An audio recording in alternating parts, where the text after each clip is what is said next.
Good evening, everyone. Welcome to the stream, and I trust we are all doing well. Hopefully you can hear me, because I've been messing with my microphone again.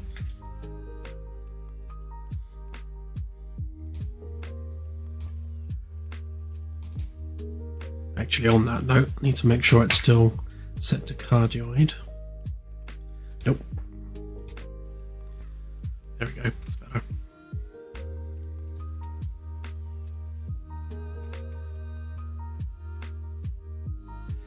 The Yeti X microphone has a button on the back where you can switch the different microphone modes, like stereo, cardioid, etc, etc.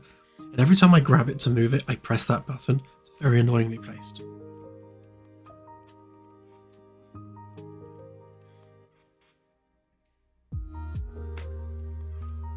Oh, you guys.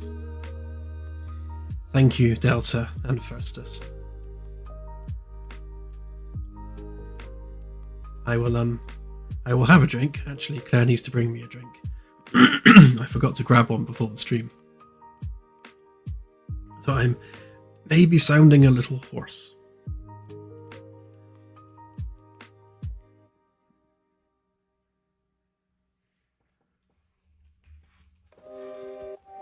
So you may notice that the carpets are very, very dirty. And we have a little flashing dude down here.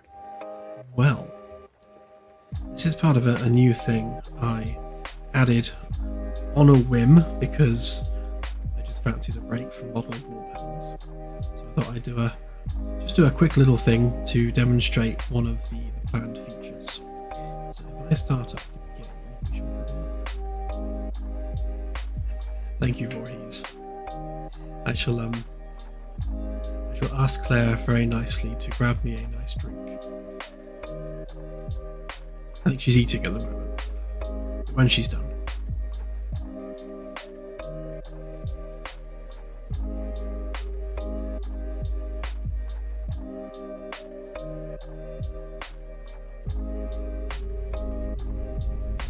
Oh yeah, I've got a problem to fix as well.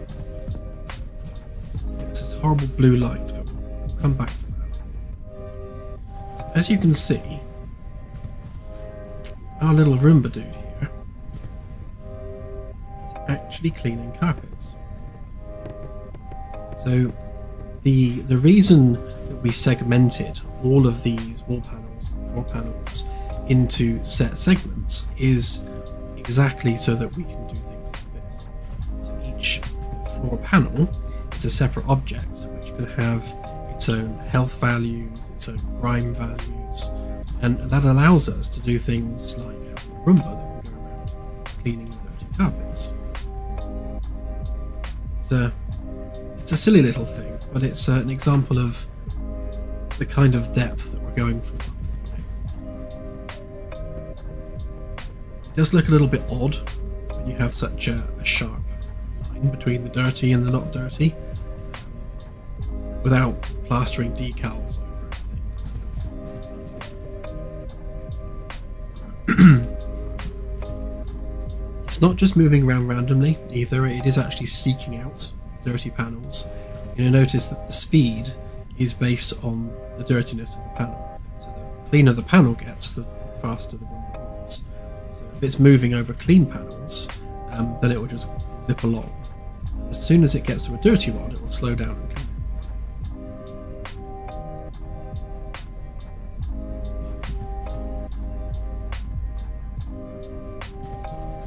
Yeah, I am going to make it into a proper droid. Oh yeah, it speaks too.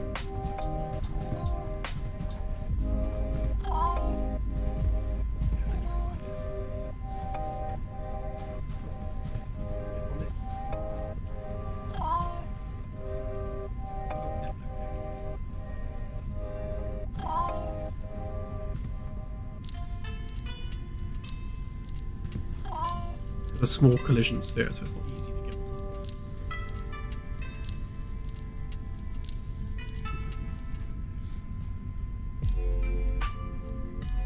of. So what it does is it essentially adds all of the floor panels into an array, and then what the Roomba does is it gets that array and goes through them looking for ones that are of a suitable amount of dirtiness, and if it finds one, it will beeline towards panel to clean it. If there are no dirty panels, then it will just kind of randomly roam around. Eventually it will have a docking station and it will just go sit in there if nothing's dirty. But in addition to carpets being cleaned, and you'll notice it's stuck at the moment. It wants to get where the chair is and it can't, so it's kind of just trying to work out why it can't get there. It will eventually give up and go off somewhere else. But if we... So these panels here, if I go back and forth, you can see that at the moment they're the same as the ones on the side. But if I just keep hopping backwards and forwards between these two panels, you'll see that they slowly get dirtier. Because the player walking around induces grime into the floor panel, as will all the NPCs. So you can see there's a distinct line now between these two panels, because I'm just constantly trudging across them.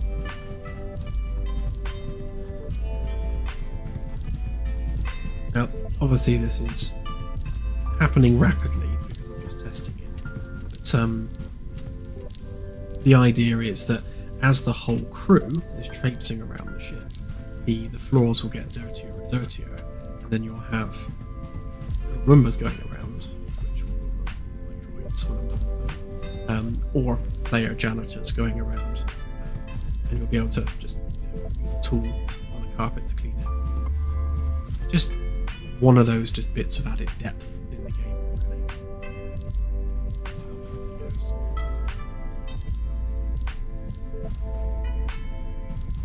So you get those dirty panels.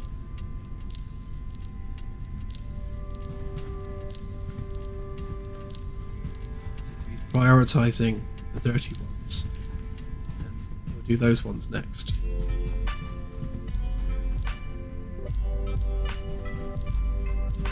Not liking the fact I'm moving up these ones.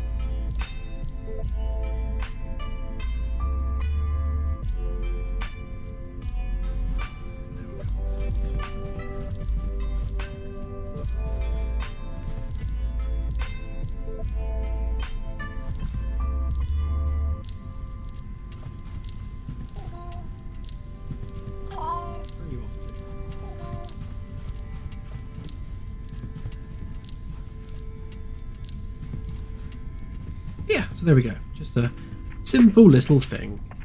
And the panels will slowly get dirtier over time at the moment. But once we have the NPC crew in place, it will be just the NPC crew traipsing around, which creates the dirt.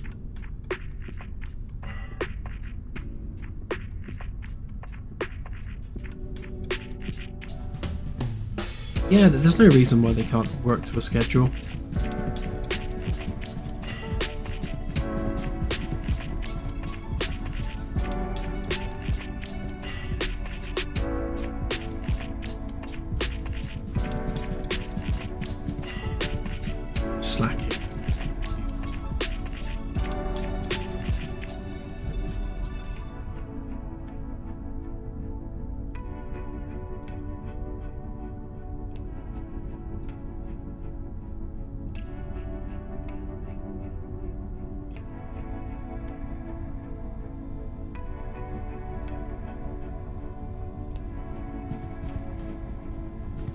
finally going to do your job.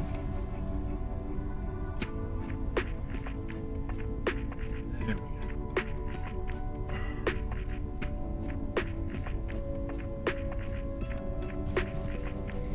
So, what are we doing this evening? It's a good question, actually.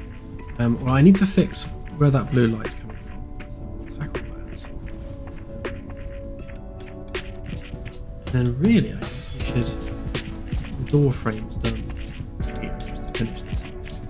And then I'll probably have a crack at doing these ceiling panels. I really want to get this area done, dusted, and polished up before.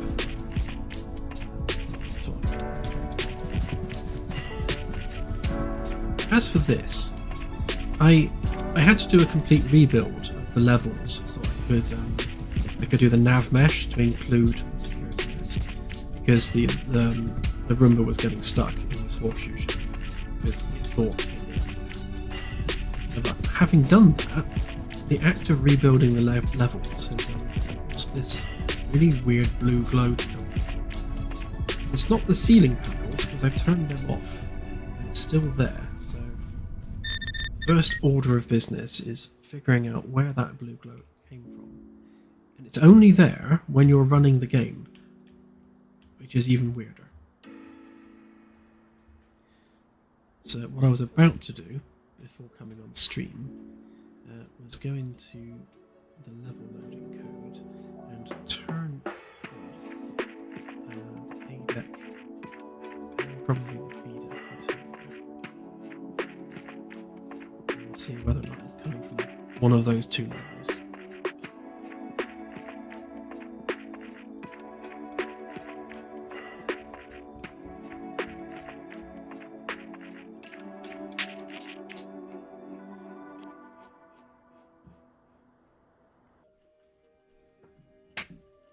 Yeah, I'll leave that till last, Mark, because I want to get the sort of the major offenders sorted first. The security desk isn't an eyesore as it currently is, where the lack of ceiling panels is.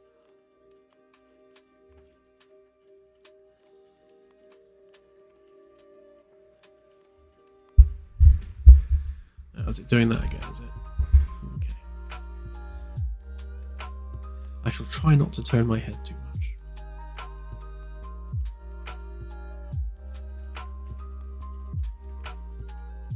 Yep, can do.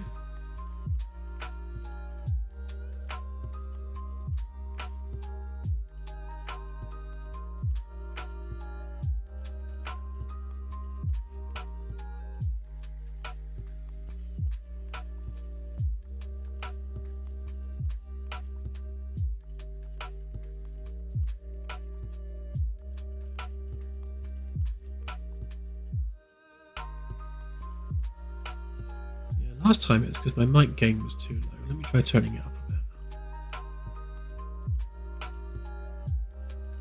See if that's any better. Maybe a bit more.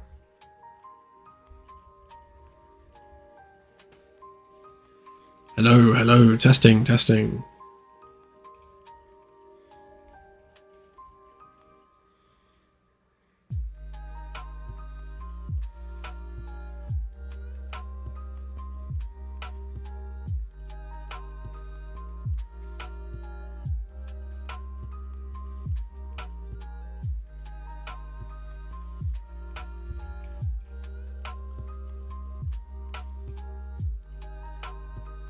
That was interesting. Something on A deck, or perhaps B deck, was stopping that from loading. I imagine it's probably something to do with the holo display. So let's just try that again.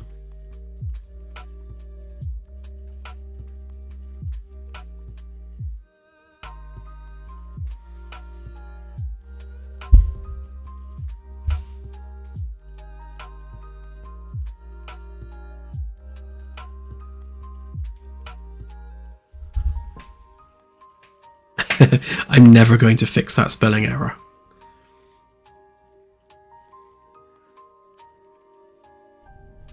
I think that's been spelled wrong for about 2 years. It's like a family heirloom.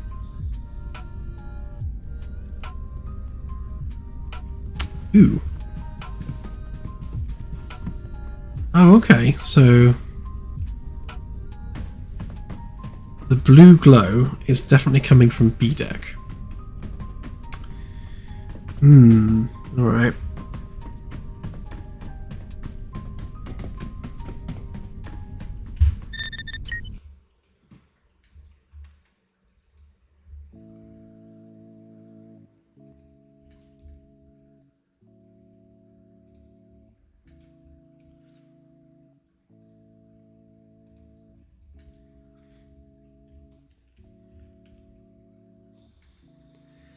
Let me just turn off all the levels except the offending one.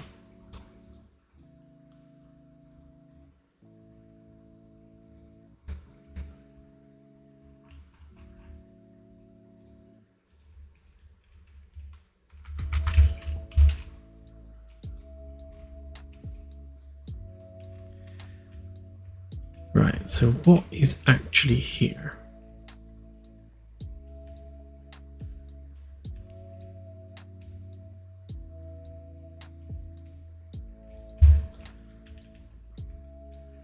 So the only things really that could emit blue light would be these guys. But it's one of these.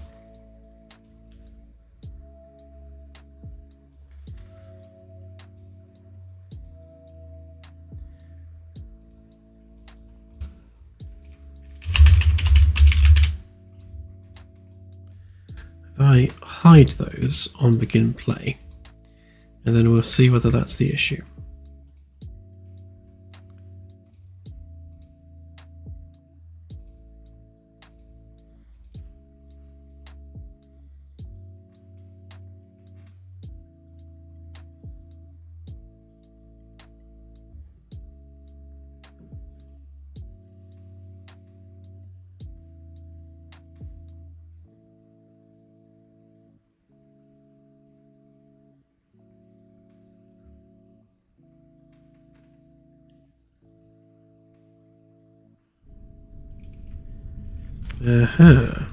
Okay, so it is them.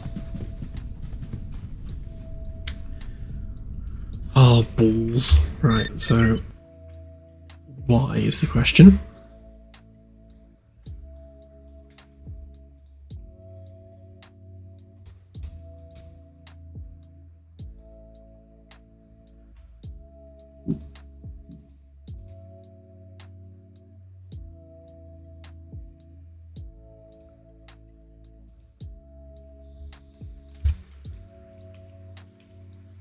Very true, very true. At least we know what's doing it.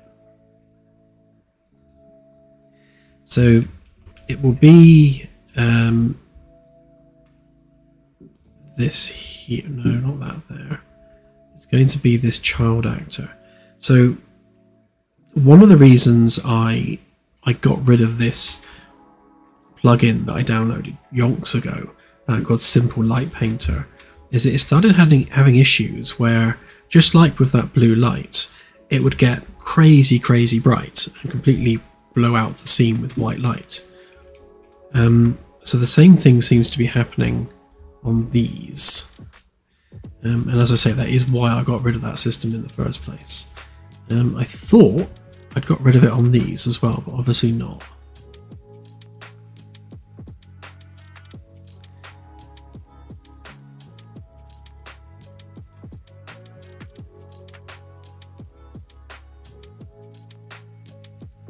So rather than messing with it, I think I might just delete it and use the same solution as I'm using on all the other lights. All of these should have the GI mesh.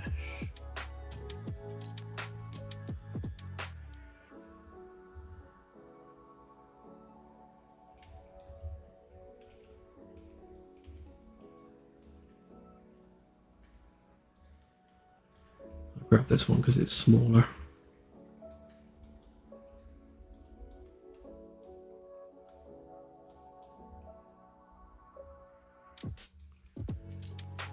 Essentially, we copy that, get rid of that child actor completely.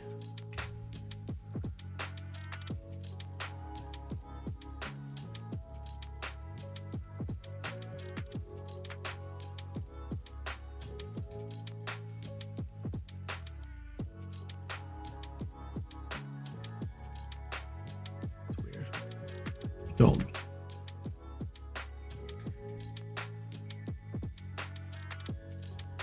Oh, I see. It's set in the parent.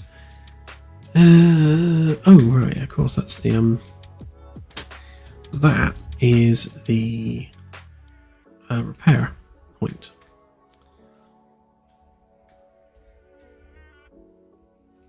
Right. Yeah, that's one we want to get rid of.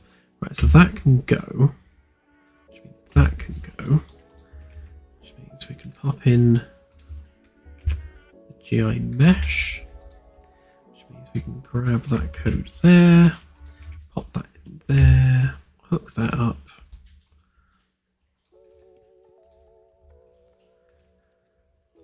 Okay.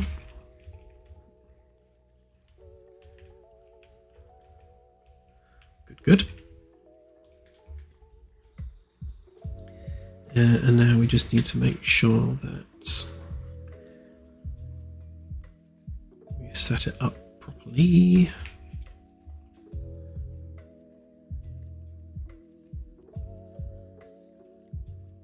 Now, typically I've chosen the one that is a spotlight that I don't want. Let's grab this one instead. Mind you, that's probably, yeah, okay.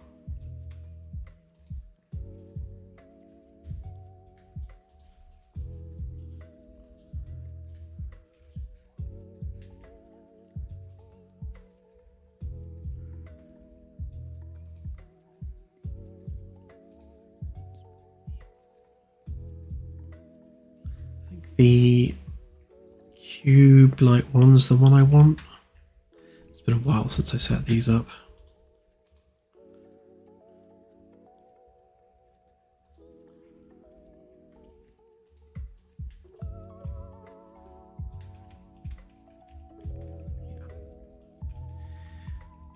Right, so just need to make sure these are correctly scaled now. You don't want big old cubes.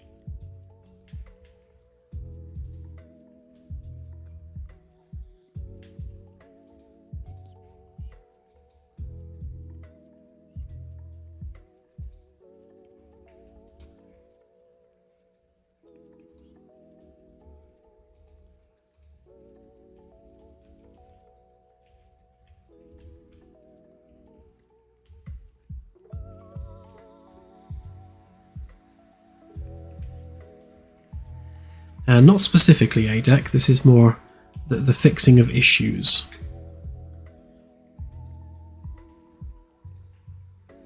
When I did a rebuild of the levels, it caused a bug.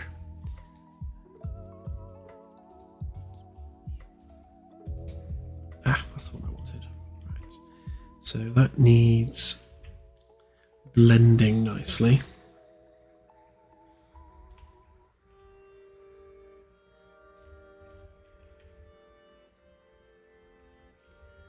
So 1 meter is not quite big enough, so we'll make it. Let's give it 2.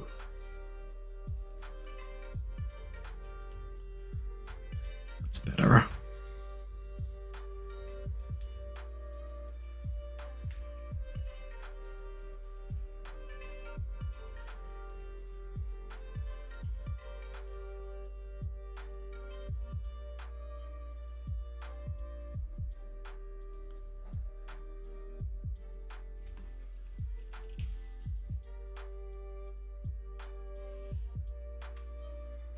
Sure, yeah, I'll lower the volume a bit more.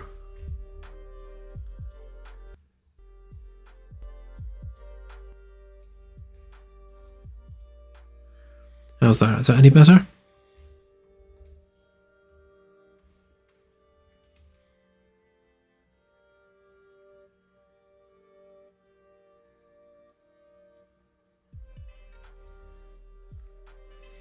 The light is rendered as a sphere. So if you were to make it a cuboid, then you'd get a funny shaped light. It wouldn't light like a capsule. It wouldn't turn the sphere into a capsule. It would still be a sphere. It's just you'd have flat cut-offs at the edges.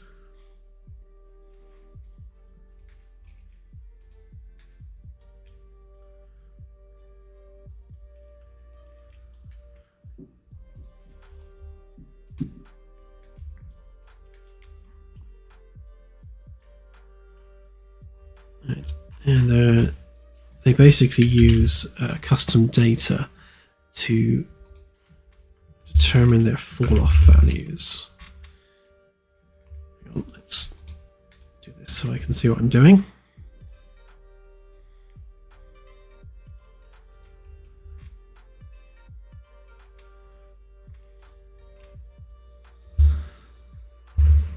Yes, that definitely needs to be 0.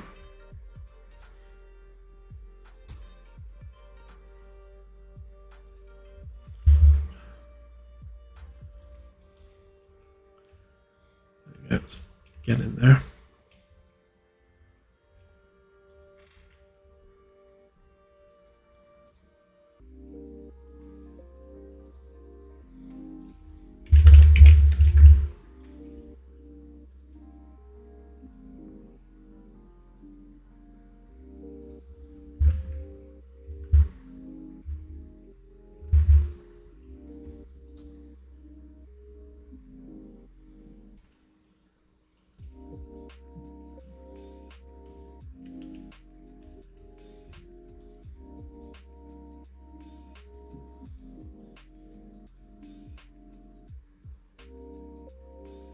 That's a good idea. Yeah, make sure that's working.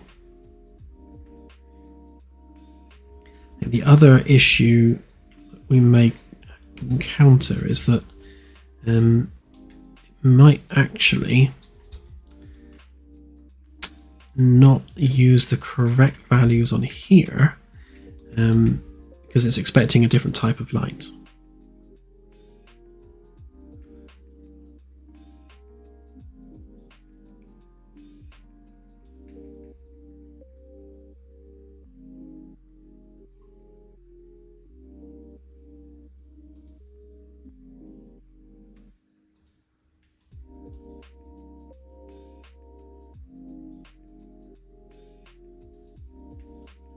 Yeah, it's going to most likely use the values for the main lights.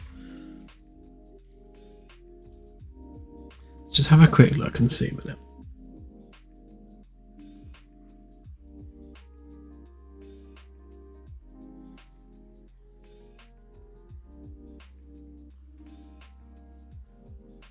Yeah, there is actually a red alert klaxon, and the reason it's not playing at the moment is because it wouldn't stop.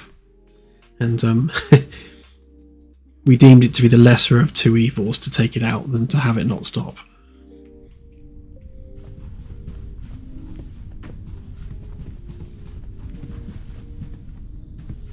Oh yeah, I told them to hide themselves, didn't I?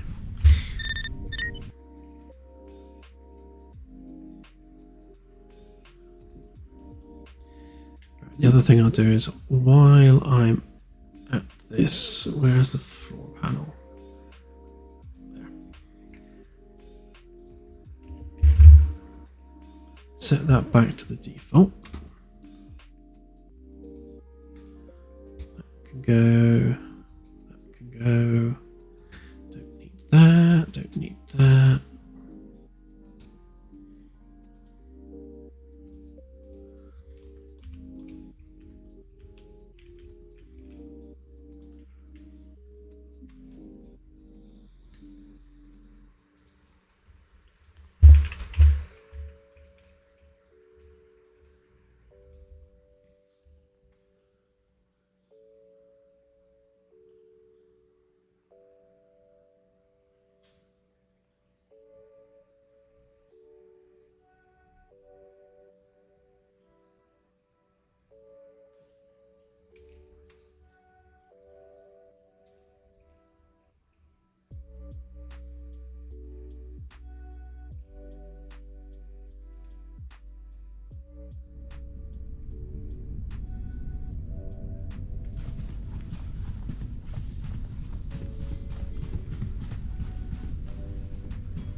Potentially an SE, yes. Although we'll probably have it just as something you can equip. I'll have to have a look.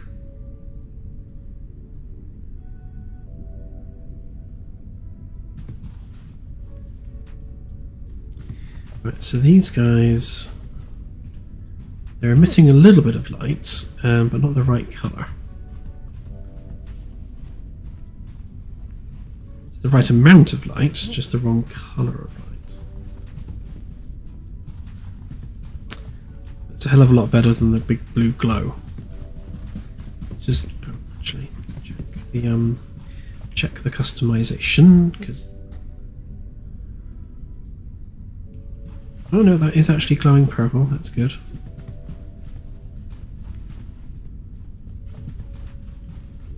I just need the saturation turning up a bit.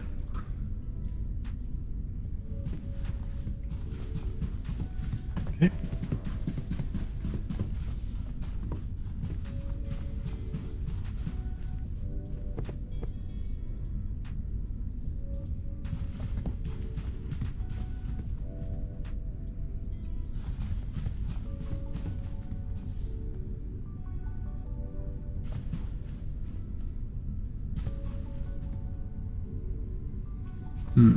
It's making them go white.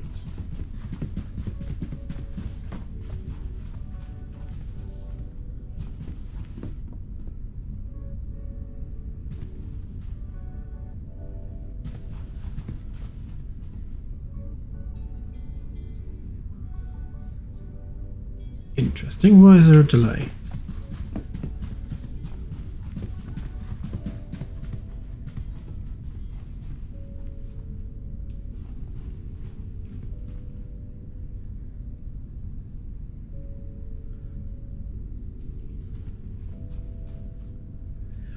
Yeah, being able to assign any bridge station to any function was actually the original plan. So you could just walk up to one of the terminals and just log in as science or tactical. So, you know, potentially you could have 4 tactical stations in the bridge pit area, and no science at all. I've literally just been kidnapped by a Roomba.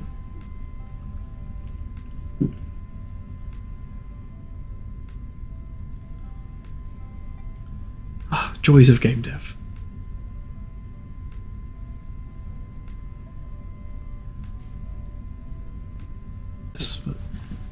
I should have to investigate.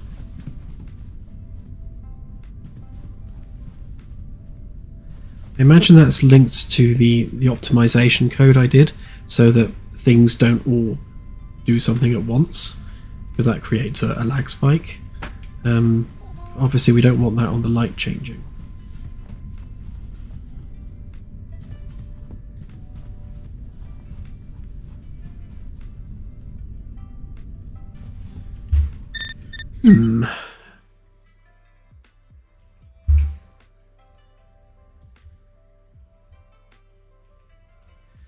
Okay, I shall save that for the bug fixing phase, I think.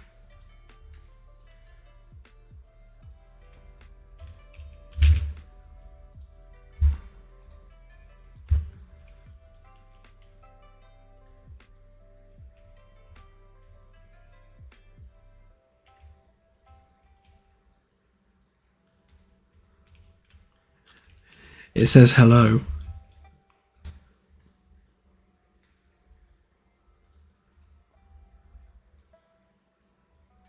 There's a few sounds. It's got that one. That one.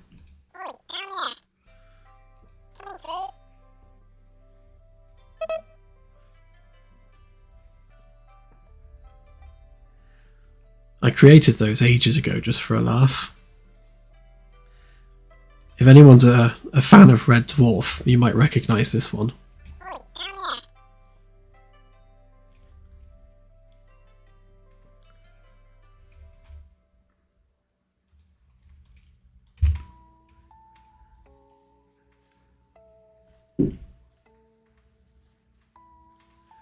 It's the scene a stasis leak, the episode stasis leak, when they go back in time, and there's like a bit of luggage roaming around, and the cat's just standing in a hotel lobby, and the luggage is like, oi, oi, down here.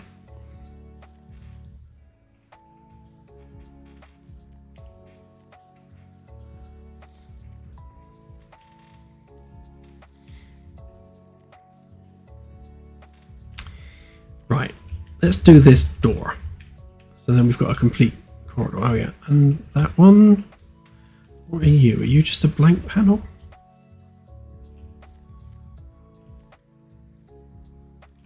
Hang on, are we missing a panel?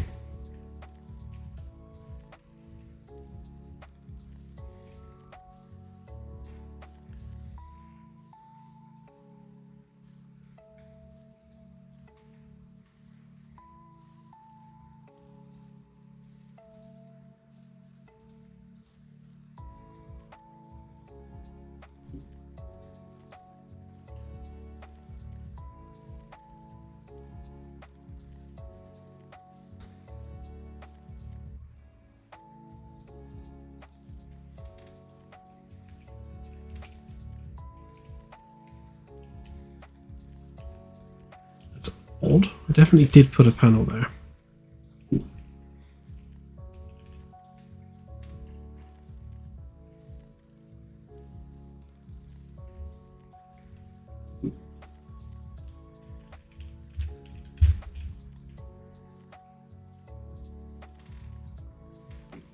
So that should be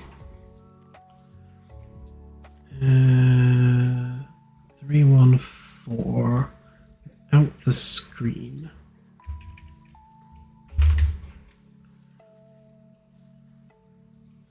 There.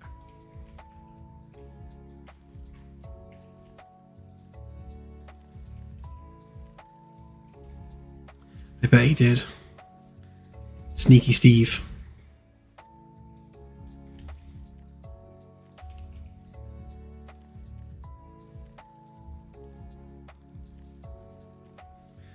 What are we? So BS 104R.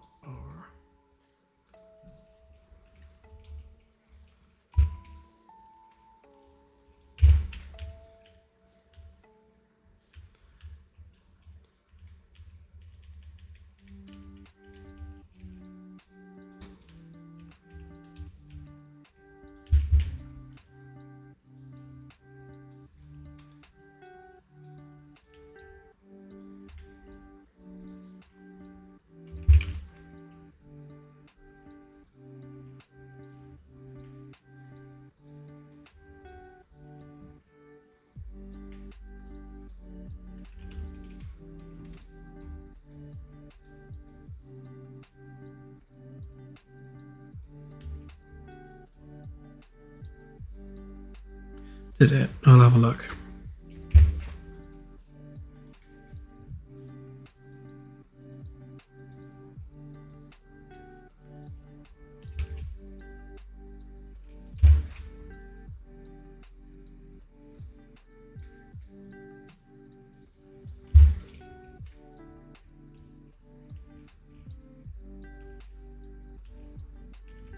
Oh yeah.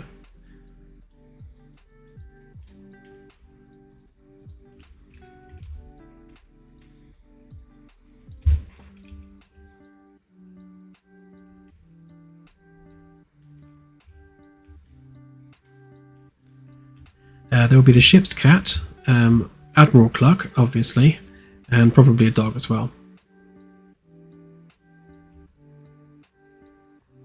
I did finish the scary wall, yes. There it is in all of its scary glory. Including the nice tessellated mud.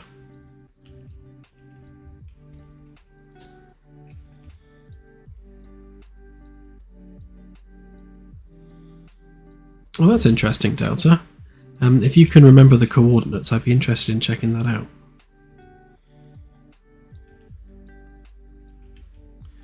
Some horrible normals there, they need fixing. Modelling.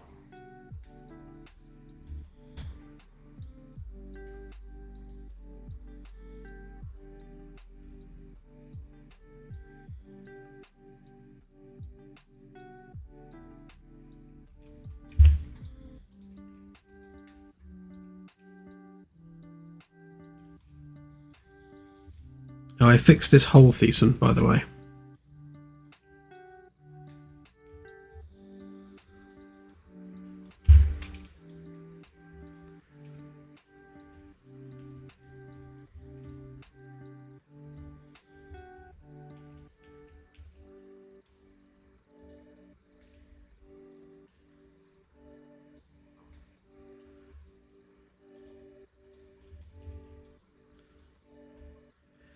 I don't know when cats dream, to be honest.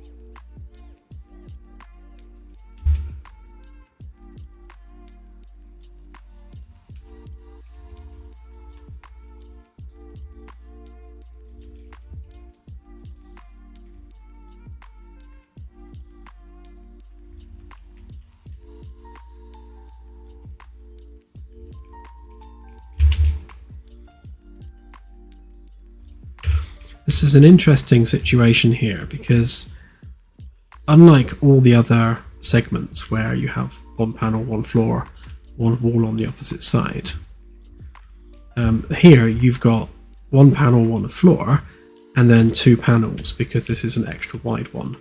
Because this is the join between two framework blocks. So I'm going with the naming convention of L1 and L2.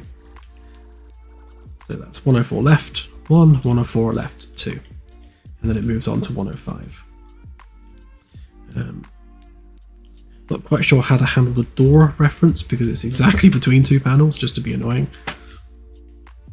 And that's why I wanted everything to line up.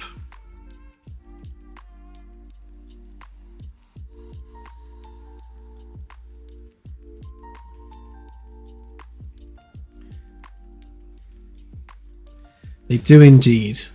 And I divide the arc of the curve by however many panels I want, and that kind of gives us our measurements for them.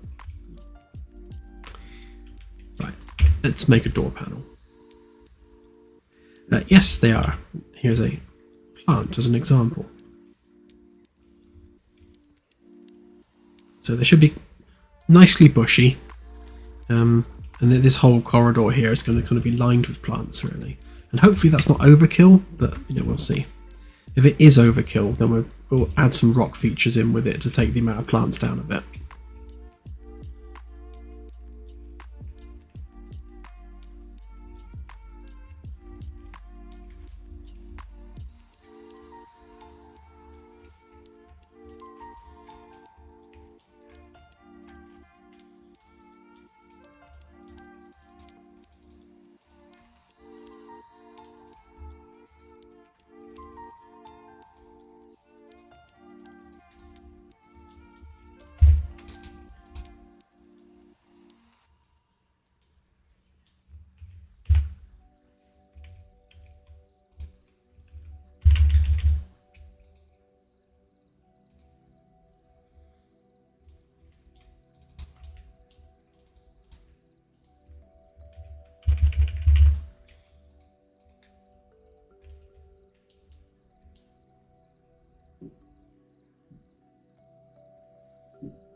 Yeah, looking after the plants is an interesting one, and originally I thought that can be a botany job, but I think what we'll do is we'll have it as probably the janitorial task. So going around, watering the plants is just sort of an extension of cleaning floors and unblocking toilets.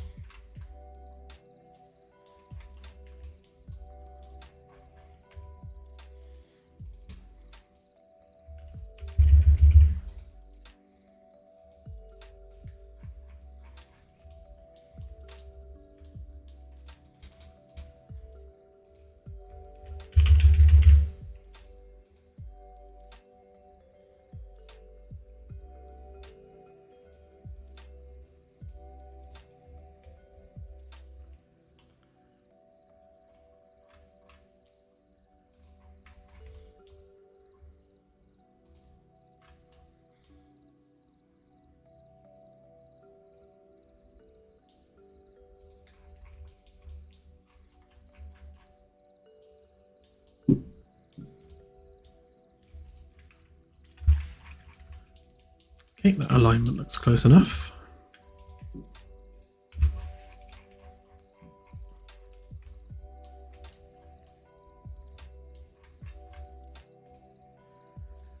Yeah, I don't want to automate too much stuff. It's always that balance between having it realistic and taking away literally every single job the player could do.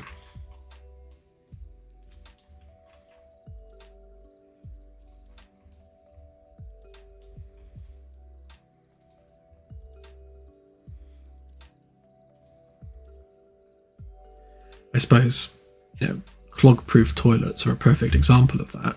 If the toilet's never clogged and it never went wrong, then there'd never be a need to fix it, and that's a gameplay task removed.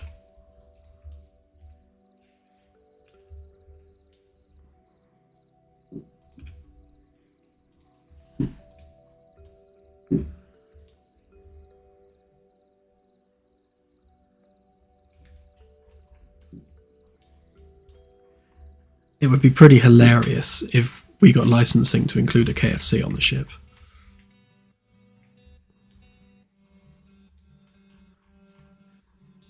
It's pretty much Claire's favourite eatery, so she'd be happy with that.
That's not right.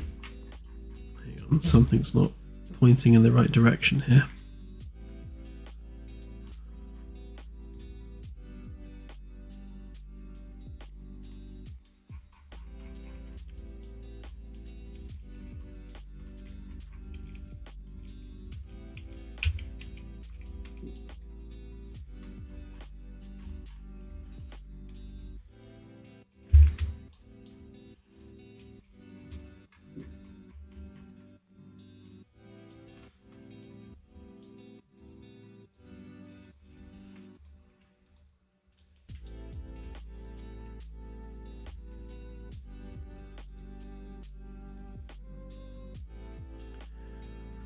Aha, I see the problem.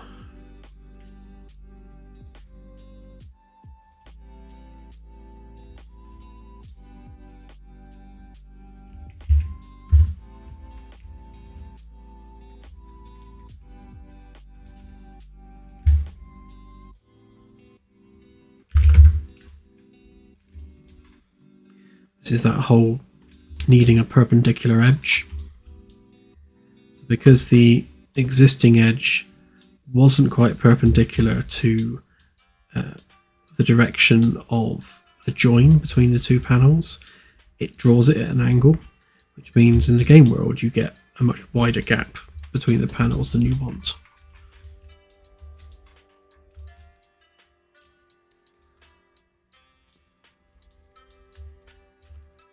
So we can get rid of that. Stick that in there. Rotate it exactly 90 degrees. And now we have our perpendicular edge.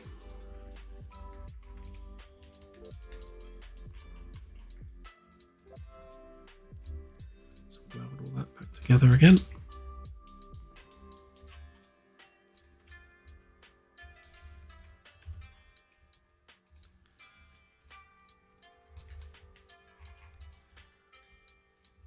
There we go. That's completely in line now.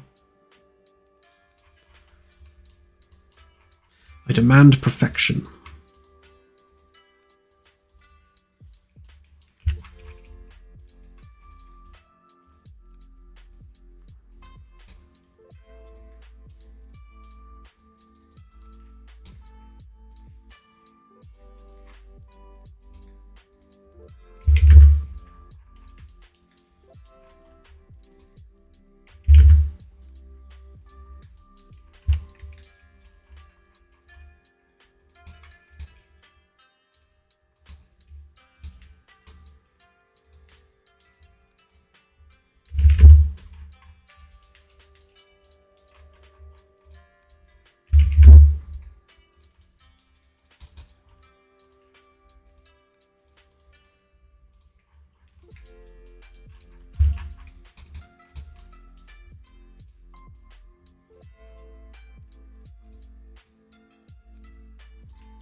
I'll create a undoored version of that just so we've got a copy of it and make that one unique.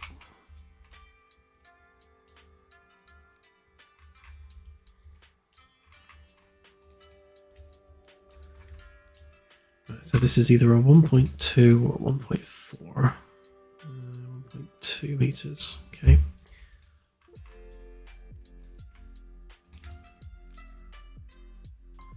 Exactly 1.2 meters. So we can go ahead and take that edge there. Let's copy that over there.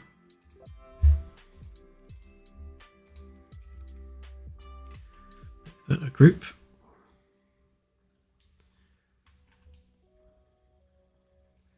Inside edge shouldn't be curved, so I can take a face off of that. Let's get rid of some of these walls.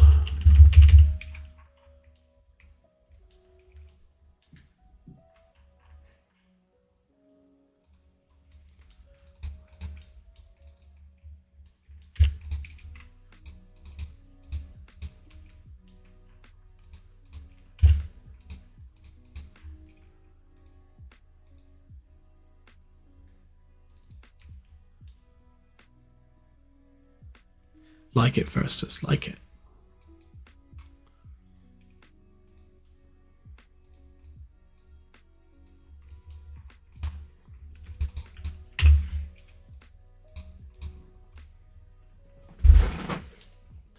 Right.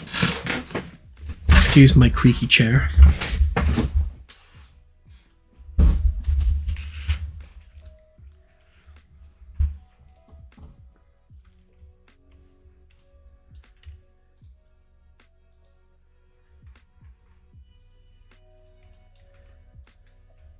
Make a couple of copies of those just so I don't use up my template.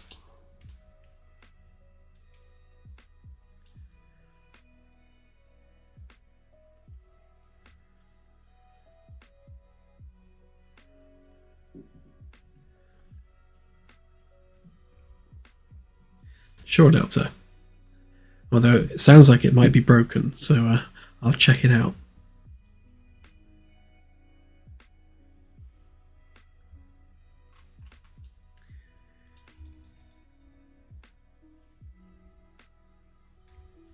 So we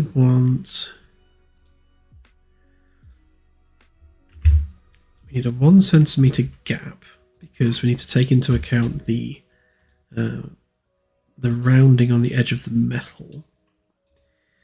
Then we need 0.5 thickness for the actual rubber itself. So if we cut that through there, make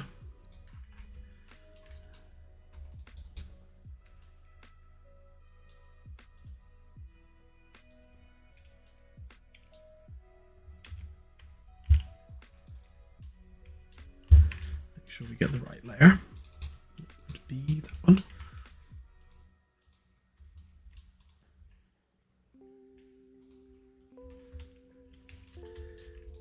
Okay.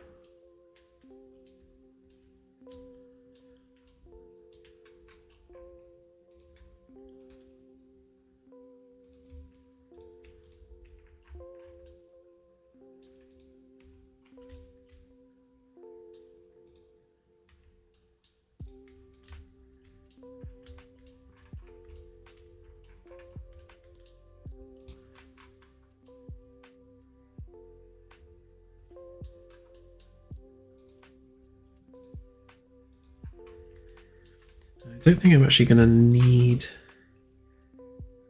Oh no, I will need that edge because it's 0.5 away from the wall. So yeah, so that edge can stay. I will keep those internal faces for now.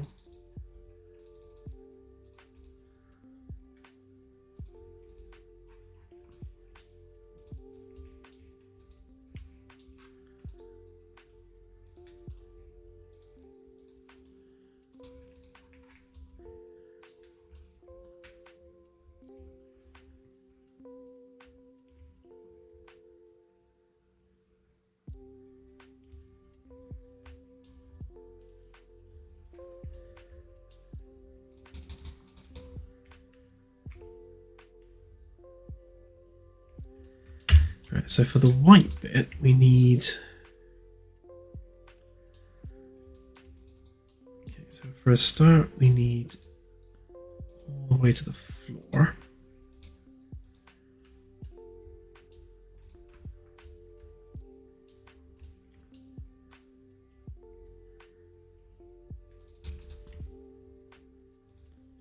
Right, so 1 centimeter for the edge of the metal.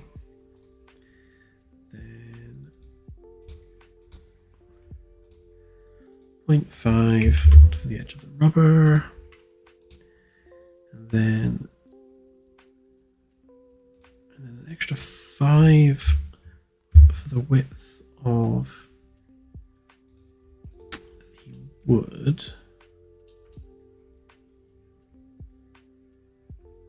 Yeah, and then we cut out around that. So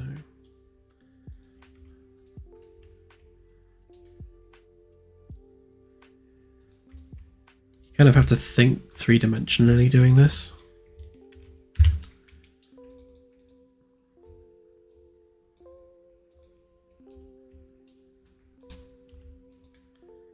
Right, so if we chop that one through there.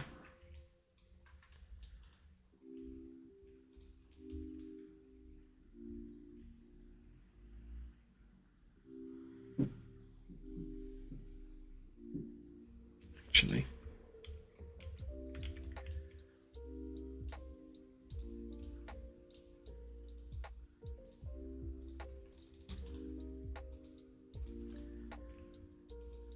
only actually the outside bit that we want.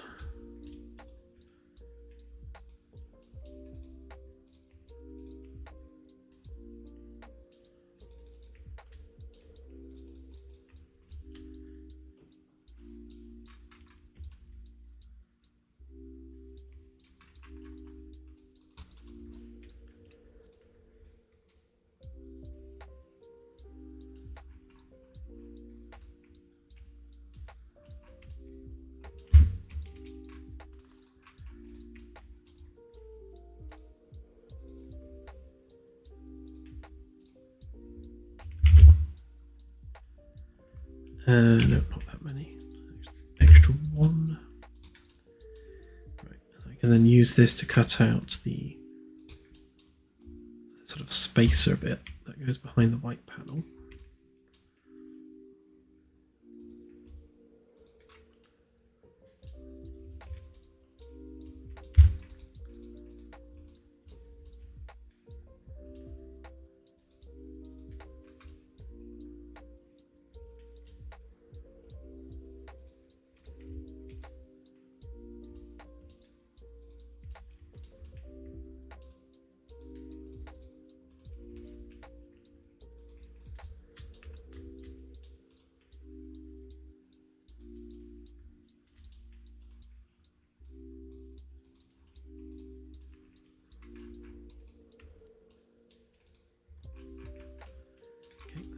There's a 1 centimeter lip there.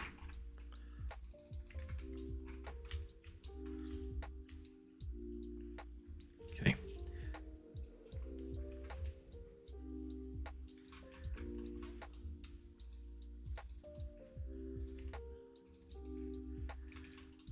I still need to do the curve on the edge, but we can do that afterwards.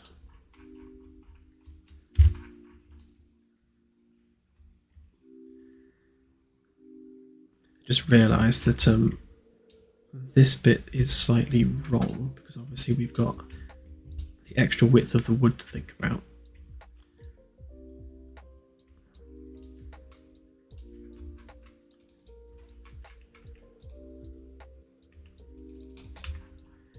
So that's the edge of the wood there.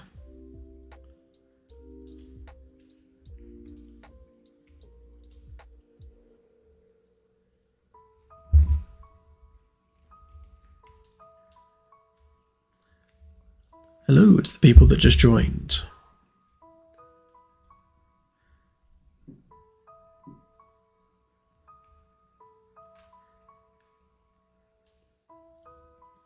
For all the new people just joining, I'm currently making a door panel and trying to get my head around the three-dimensional shape so I can cut out all the right bits.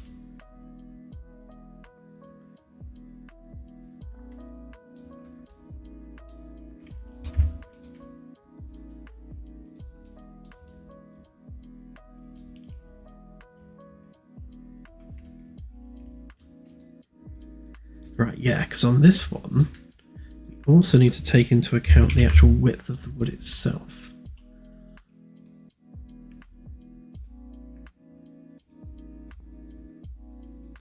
Come on, give me a face. Thank you.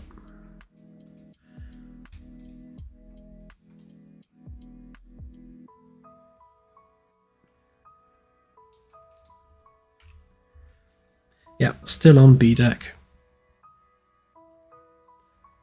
I spent the past couple of days making a Roomba and the ability to both dirty and clean the carpets.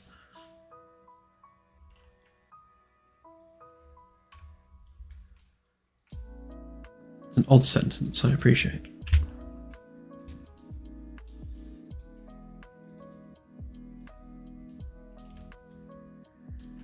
Right, so from there to there should be 5 centimeters, yep.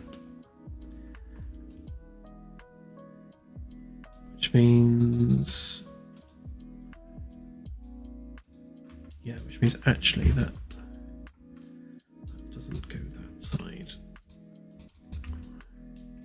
That needs to be the other side.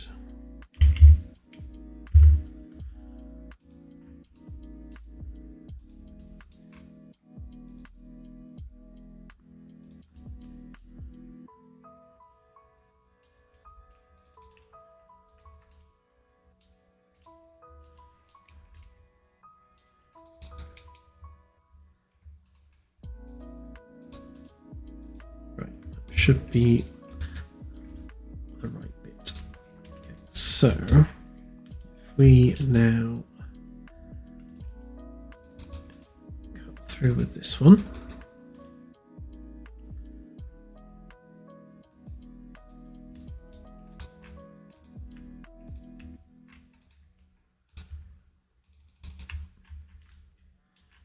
Okay, so we've got a cut through there.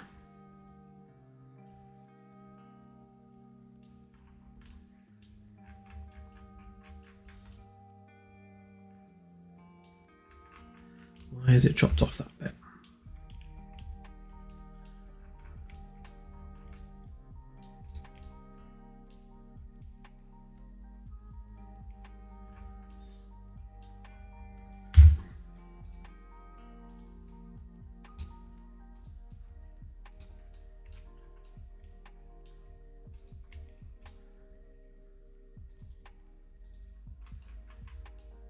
Oh, I see. It is because it doesn't join all the way across.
Now, the way we're going to handle customization of crew quarters is to treat them like they are a factory fitted unit. So you'll have things like the main sofa that's built into the wall is all factory fitted. Like the kitchen units are factory fitted, and where the shelves are is all kind of part of the actual structure of the ship. It's all been done as molded pieces. But the smaller things, like an armchair, a rug, the things you put on the shelves, those are the things you'll be able to customize. So like pictures on the wall, that sort of thing. And the idea is you'll be able to just 3D print something and then just stick it in your crew quarters.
Okay, so what we actually want to do with the rubber bit is we need to have it come around the outside of this, and then wrap around this side as well, so it fully encompasses the wood. So I suppose the easiest way to do that. Which layer is that? So is that you? No, you. None of that.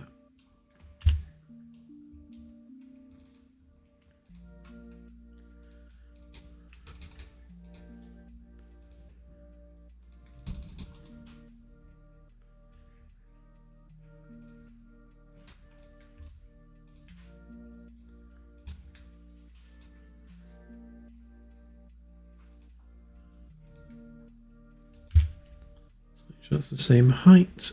Okay.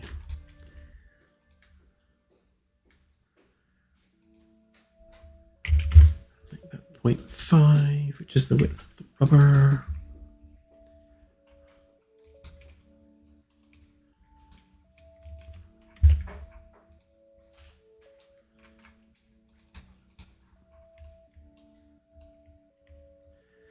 Yes, on, exactly that.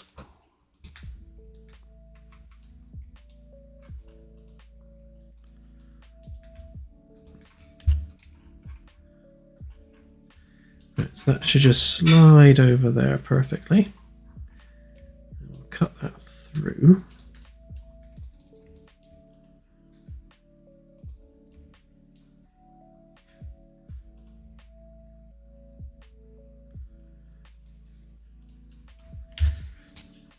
And I think I'll make that into a component so we can edit it in isolation.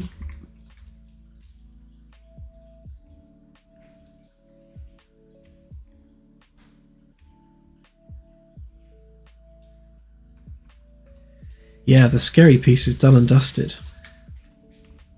Right there, in fact.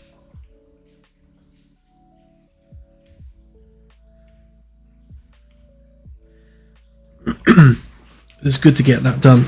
I've been putting it off, and eventually on Sunday's stream I was violently forced to do it by everyone in the stream.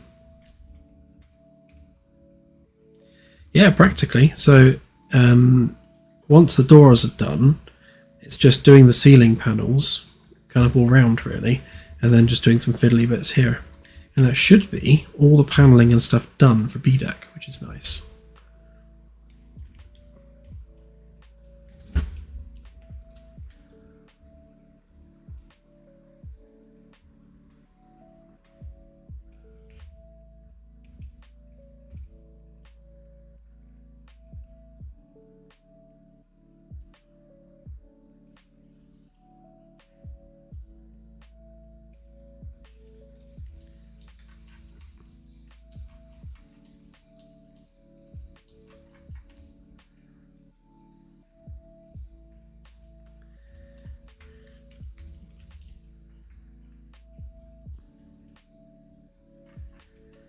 I'm going to retain some of this bottom bit here for the...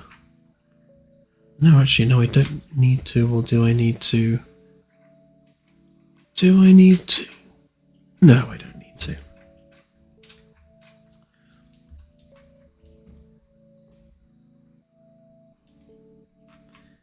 Yeah. Yes, I don't.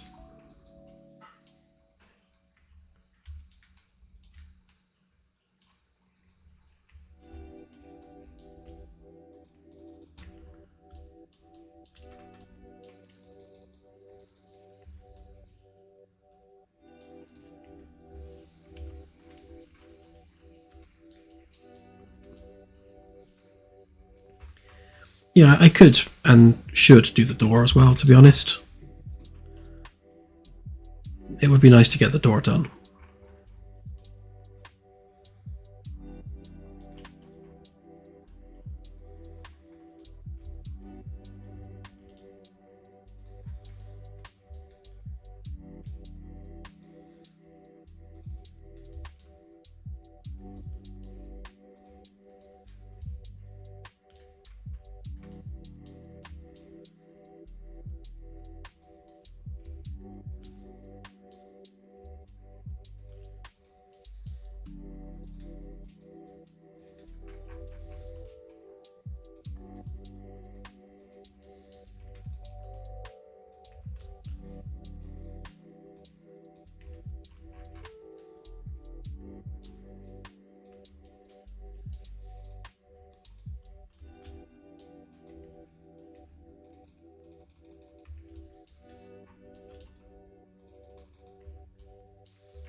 case anyone's wondering, Claire's not calling me a pig, she's calling the pigeon.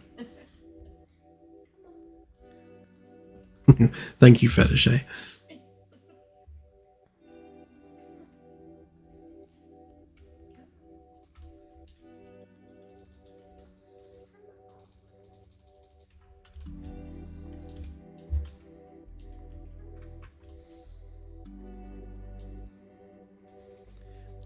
She's probably being too quiet. Dan, you're a pig. Oh my god. To my face and everything. I wasn't looking at you. What are you talking about? You should come and say hello. Hi, y'all.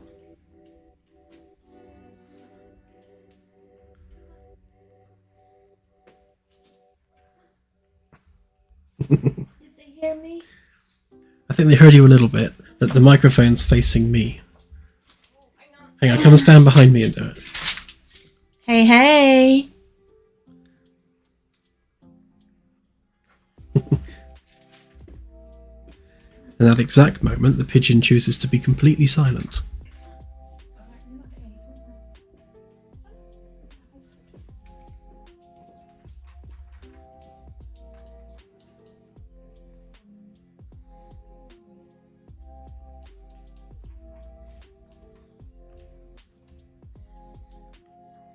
Claire's from Bristol, so she's all girt lush, innit?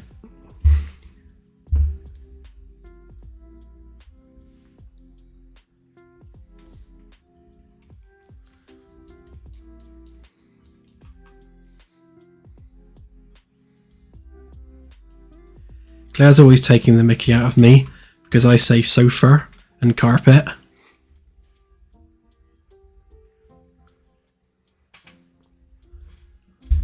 But then I was born and raised in Somerset, so...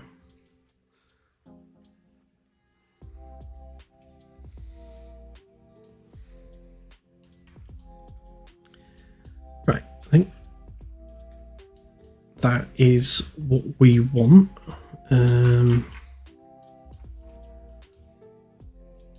Let's use this to cut the handrail with.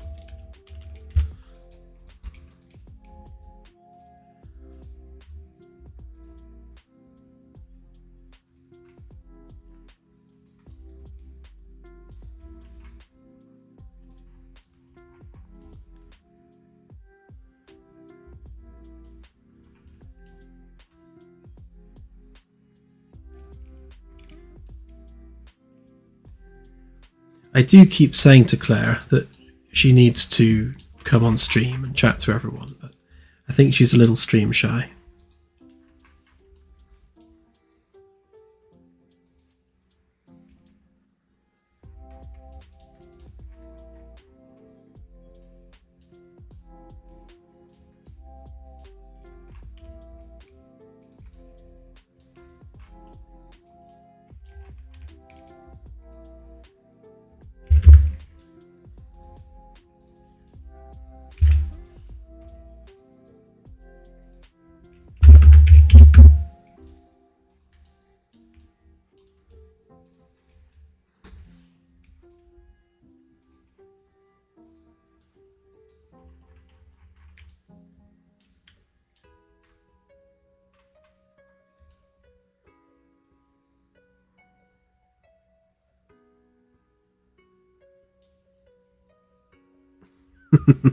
Or I love me a good tracker.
Right, let's cut this into the framework.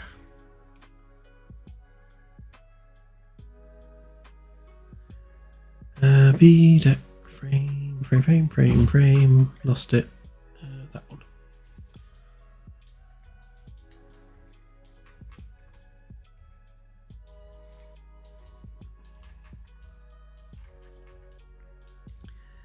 Right, so this now has to cut to this shape. So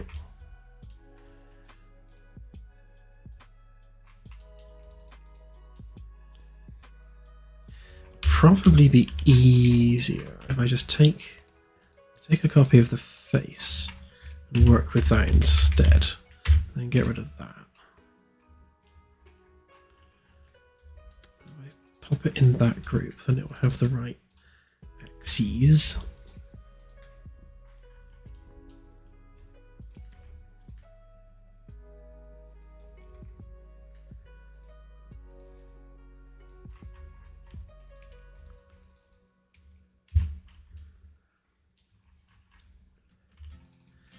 Let's do that one first.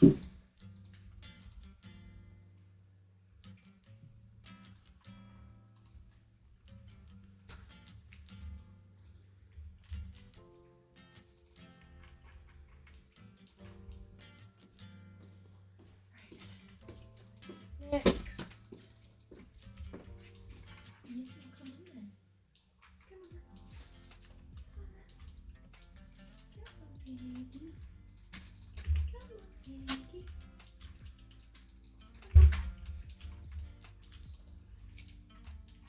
Oh, good pig. There we go. Come on, baby. Come on. Good pig. Well done. That's better. Oh. That's better. Mwah. Mwah.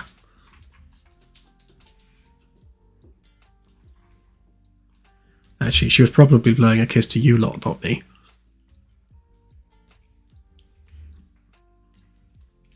That was indeed a bird. It was the dev pigeon.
Yeah.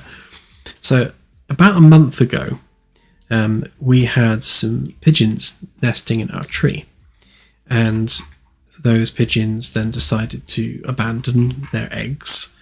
And there was only 2 eggs, and they hatched. And the new hatched pigeons had fly strike, so they were absolutely covered in fly eggs.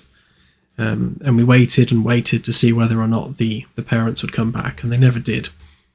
So Claire went up and grabbed the 2 little chicks, spent hours picking off all of the fly eggs, and then we nursed them for the next month or so, and now they are pretty much fully grown pigeons. They're still fledglings, but they're very much behaving like normal pigeons now. And that's on the back of us having rescued a sparrow just a few weeks before that.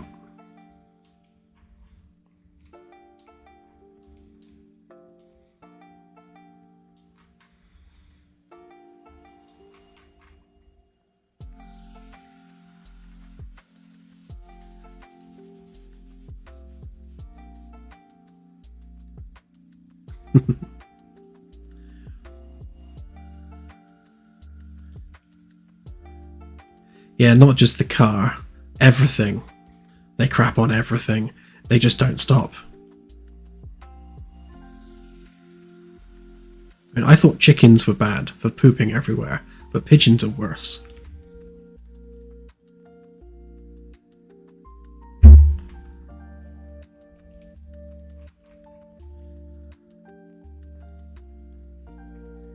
I'm currently debating having the rubber go around the metal frame, but I suppose I do need to. Hang on, let's have a look at the one I did over here. So yeah, so on this one I did wrap it around the frame. That's probably preferable than having the bare metal there.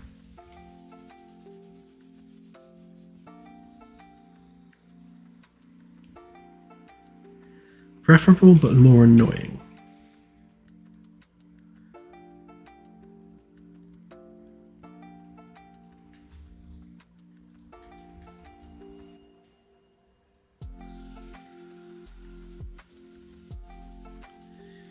Right, so that means this is the curved face, which makes life all the more awkward.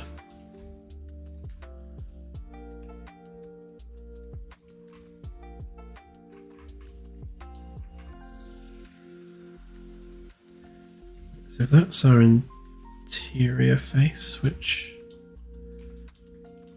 isn't lined up. I mean, of course it's not lined up. Why would it be lined up?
Something's not quite adding up here. Be gone, sea cleaner.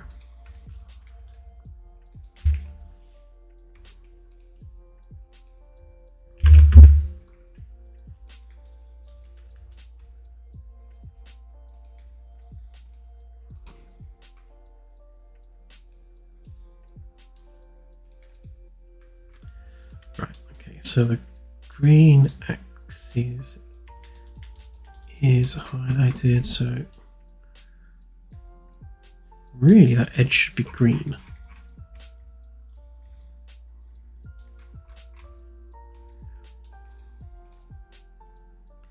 Just means something's not quite lined up the way it should be.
should be in the middle.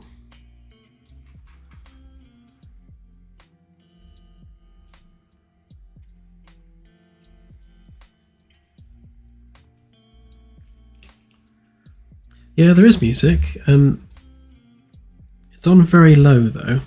I think it was very loud earlier.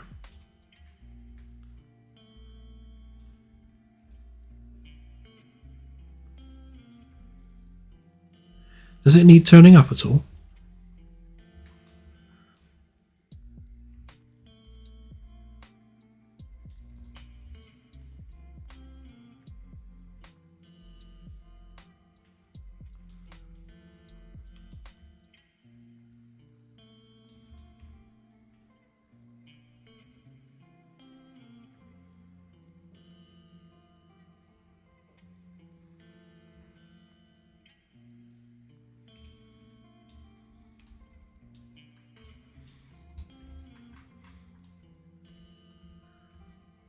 Alright, I'll leave it, because otherwise I'll turn it up too far the wrong way.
Right, so that should line up with our edge.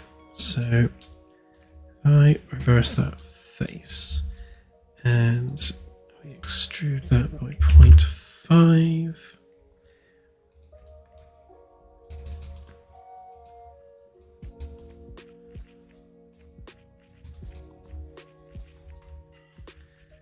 If I turn the walls back on, then that should be exactly where we want it to be.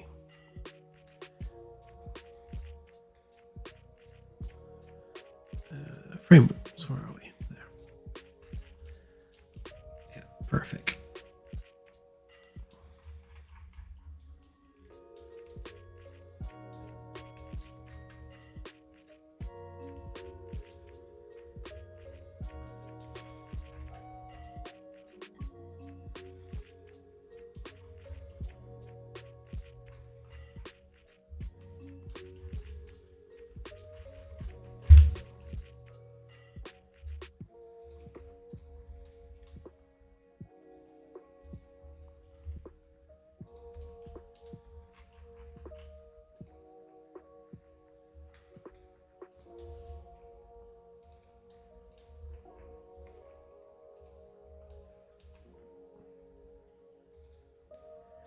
Yeah, I wanted to leave framework exposed in certain places around the ship so that you can really kind of appreciate the fact that it exists.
It's not quite big enough. I shall fix that at a later date, I think.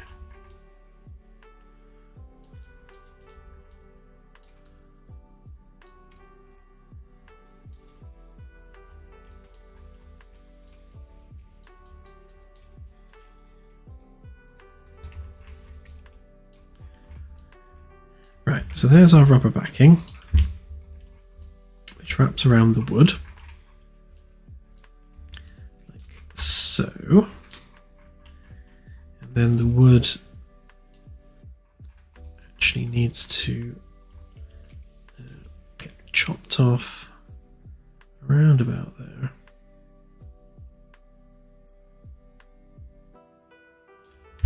Although,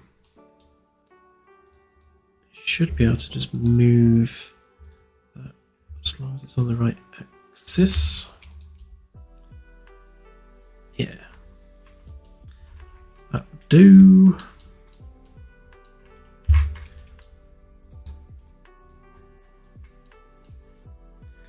Now just for a couple of finishing touches.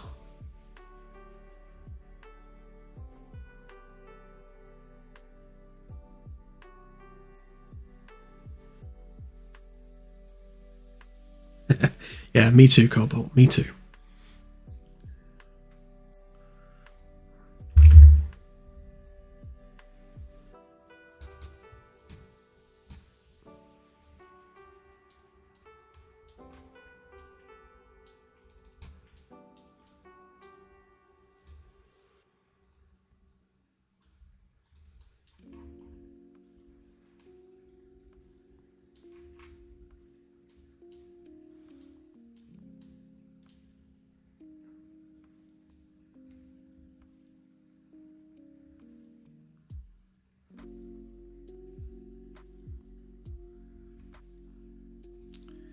So of course it's choosing to be a pain.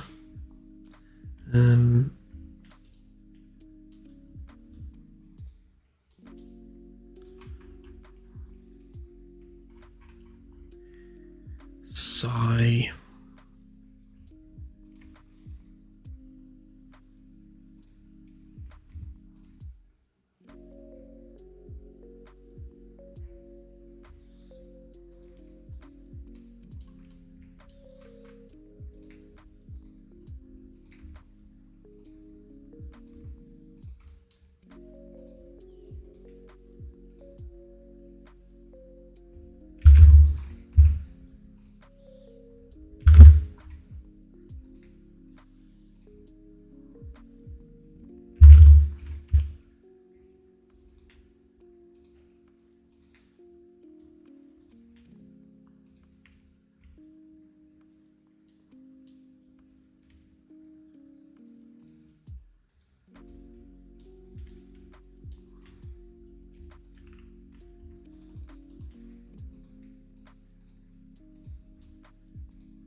Well, that's typical. It's not quite mirrored.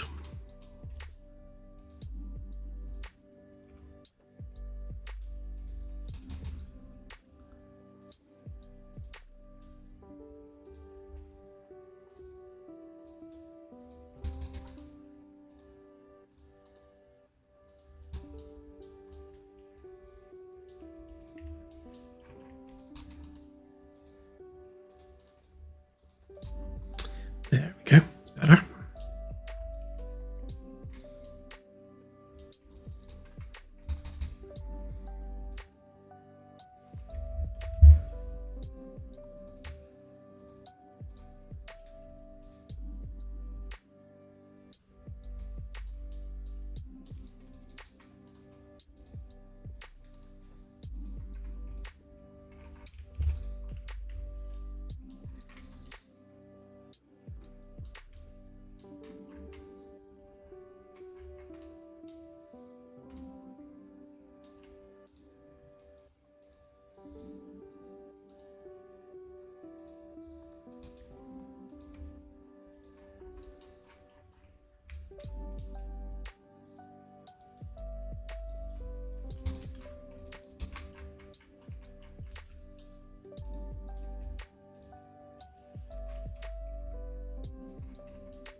I think I went with the idea of using a much wider curve on there.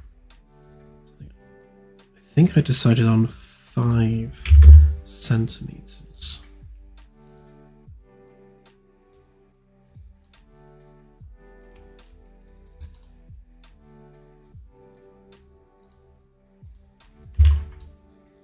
Suddenly that doesn't look right.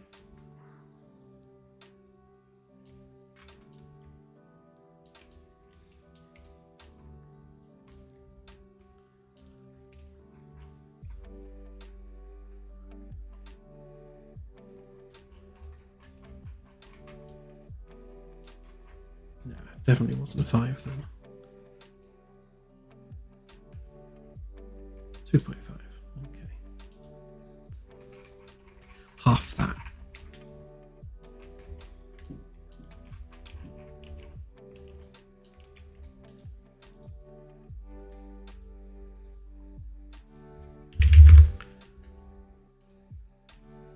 Oh yeah, because previously it was 1, so that's double what it was before.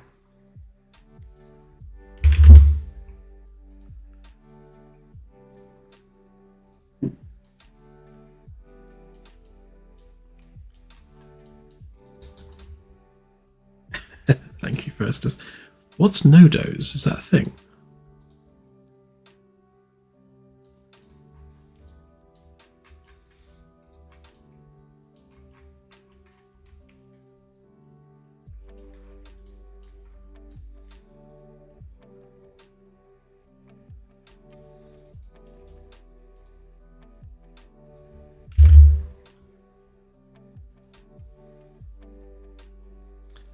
okay.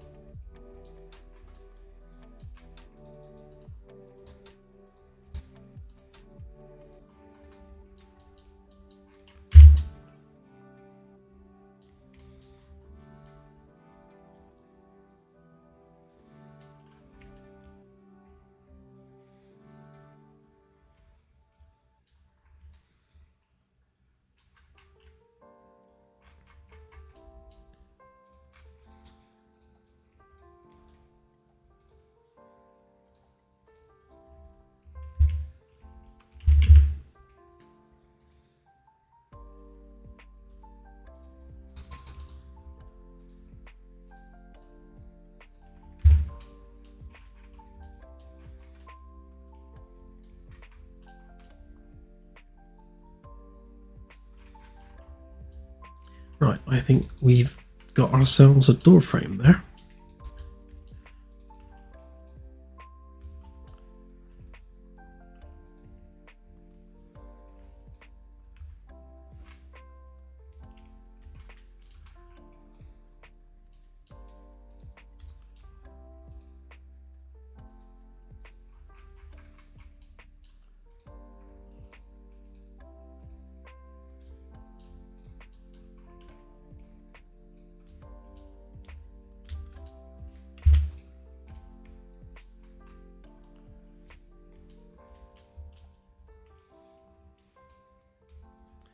Right, I need to attach it to an anchor point. I think I'll go ahead and use this one over here rather than making another one.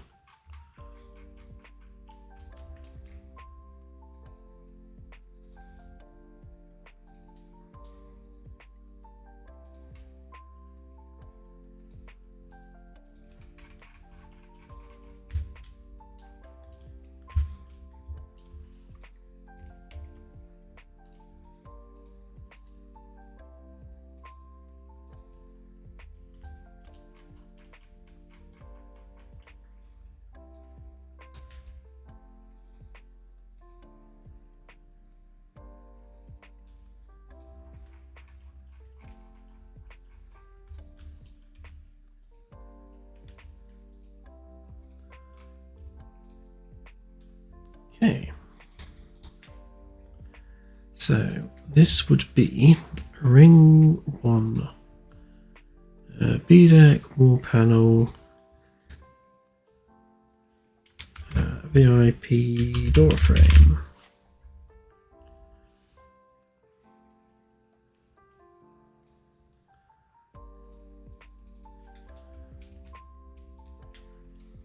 Right, let's get this in here. Oh, I forgot to do the bolt holes. I'll add them after.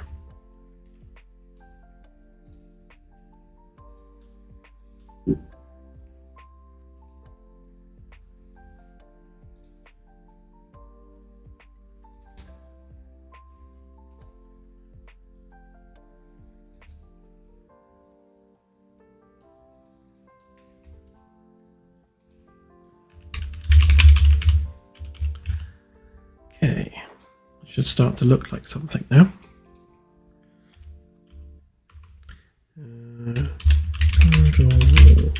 Paint.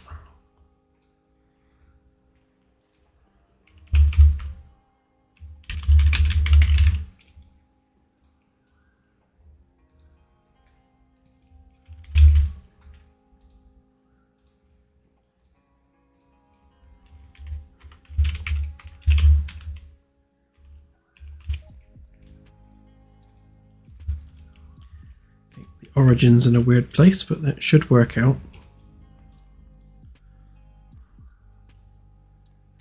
Not seeing any weird geometry issues, apart from the lack of handrail supports.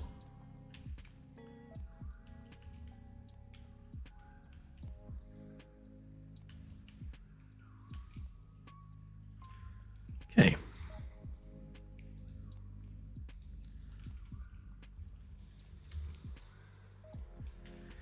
So copy that one.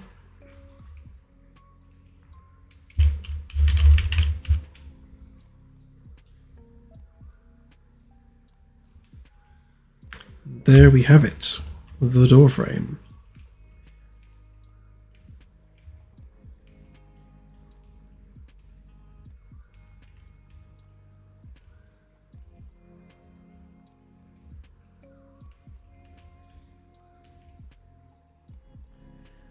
I think it definitely needs some lighting up there. Let's give it a label.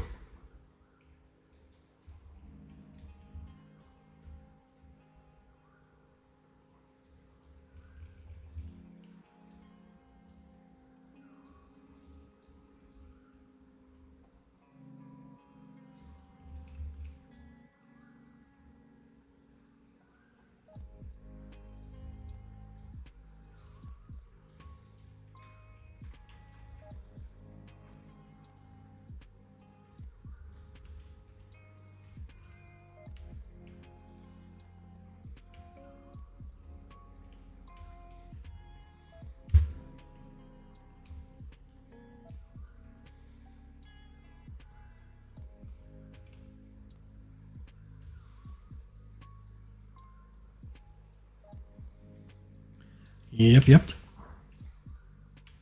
Just trying to work out how to label it.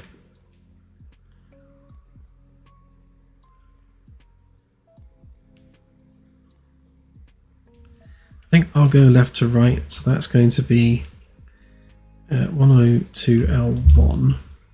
That would have to be L2. And then this one would be L3, which lines up with this one. I think it's the only way I can do it.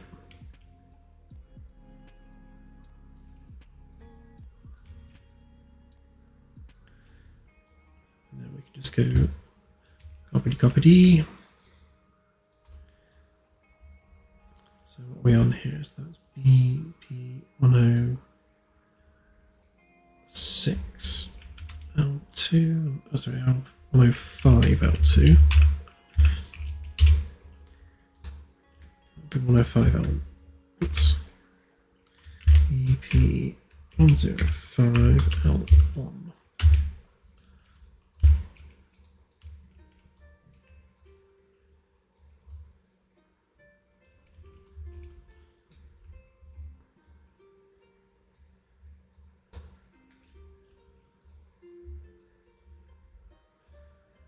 So that's BF102L2. Let's make sure I'm on the right level actually. Yep, interior walls.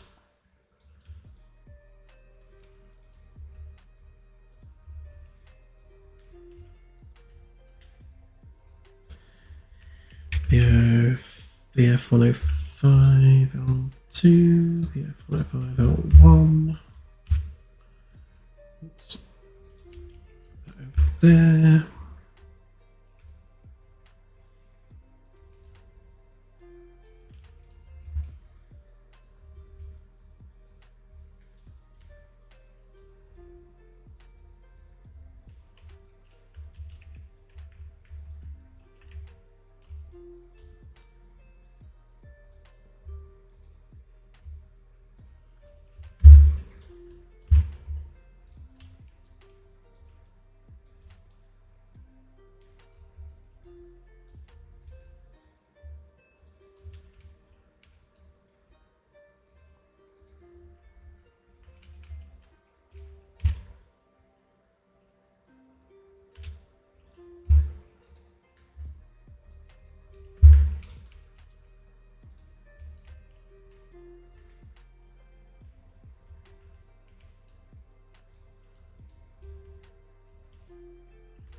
Oh, done it already. Didn't realise I'd done them all.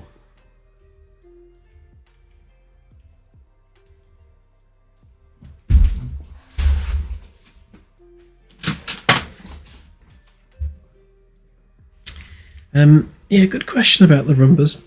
I think the Roombas won't be Roombas. They'll be little droids. So they could have the capacity to open doors, but not secure doors. So for the most part, they'll just be going places where they're allowed to go.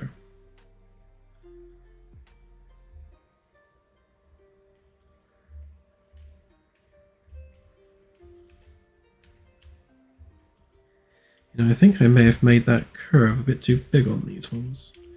Must have been 20 instead of 30.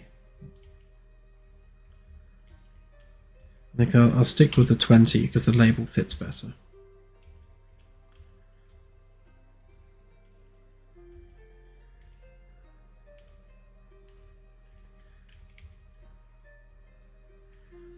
Yeah,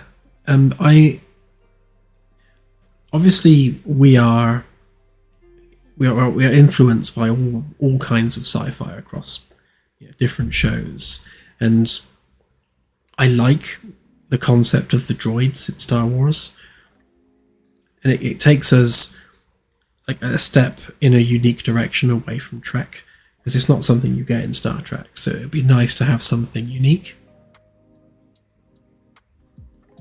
So yeah, Star Wars style droids, although using the sort of the Magellan class aesthetic, so clean, white, shiny. I guess I'm thinking more Wally and the droids in that.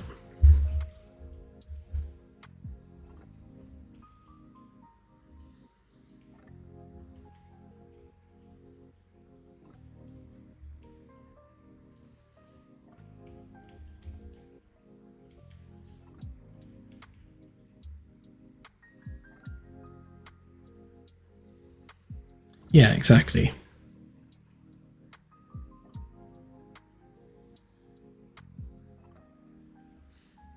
I'm struggling to remember the name of the ship in Wally now.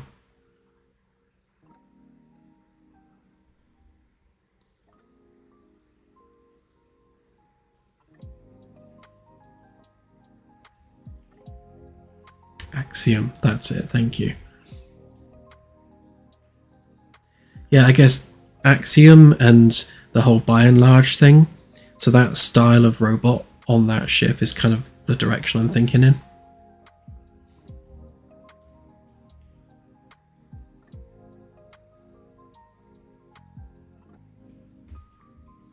Yeah, well, Boston Dynamics, although I think Boston Dynamics is kind of leaning more towards the Star Wars kind of look. Right, so we had one more door frame to do, which was this one. Though, so let me run something past you all, actually. So the original idea was to have the data center accessible from B deck. However, I'm thinking it makes more sense to have the main entrance to the data center on C deck, because ultimately it's where all the science is calculated, and C deck is the science deck. It was going to be the access route down into engineering from the bridge via an access hatch. So the idea was that there'd be stairs going down into the upper section of the reactor room, which I was never really very comfortable with because that just didn't really sit right. But what we can do instead is at the front of the bridge here, we can have our escape hatch. And what the escape hatch can do is it can go down through the data center, like in place of this door, essentially as a tube with a ladder in it that goes all the way down, and then that tube exits out into the upper level of engineering.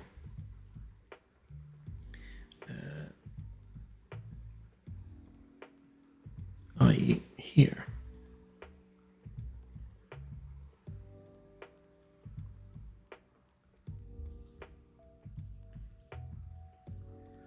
So you'd have the bridge escape hatch basically bypassing the data center, because it would look like this. It would just be the same as the lift shaft, and it would come out here in engineering. So that would make the escape route from the bridge lead you all the way down out of engineering and then anywhere else you need to get on the ship.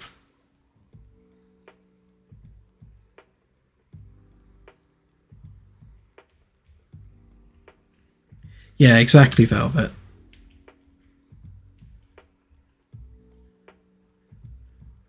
Yeah, and the engineering control room is definitely going to be the backup bridge. So that means that this door doesn't need to be here at all. And we could just block that off. With this panel.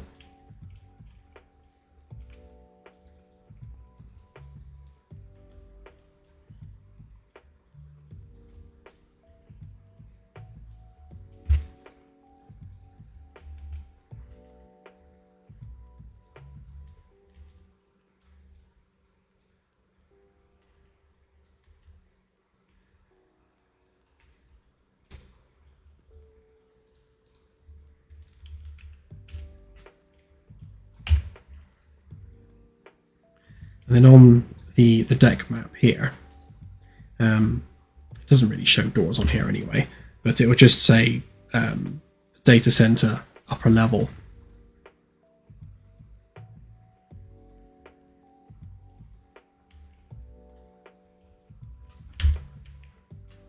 Yeah, I like keeping it separate. So with that wall panel there, then it means the only thing that's on this corridor is the VIP suites, and the captain and XO's quarters, and probably the other senior officers as well. So I think what we'll do is we'll have maybe 1 or 2 of the VIP suites reserved for guests, and the rest of them will be senior staff.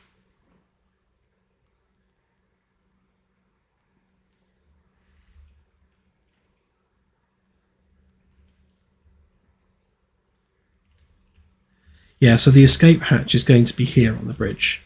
So in front of the helm, there'll be a hatchway there in the carpet, which you can only open from the bridge.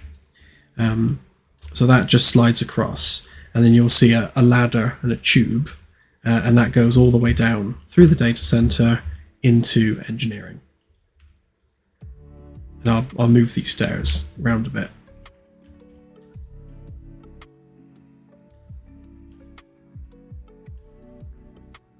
Okay, sounds like a plan.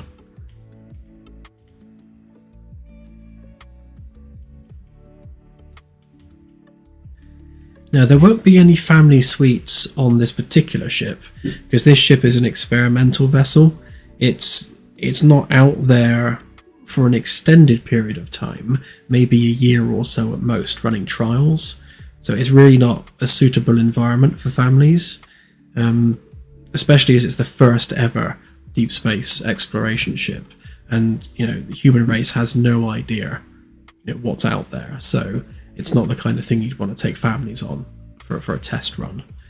The Pathfinder, however, yes, we can look at family rooms on that one.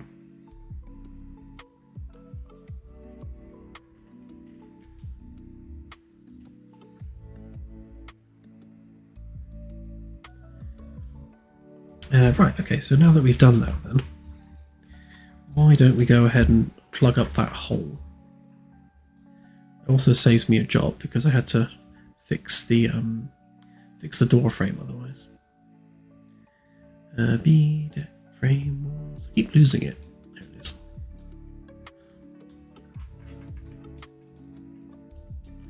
So quite simply, I just delete that. Save. Is that copied across to this side? Yeah, it is. So we don't need to copy that and save it. And then we just rotate this one round.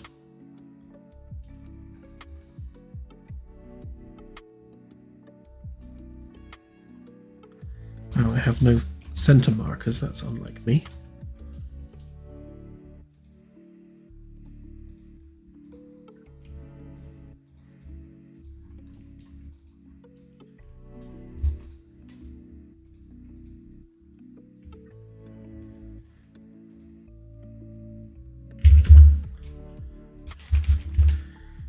Okay, There we go. All done. Though of course it does mean we'll have to put a door in on C deck.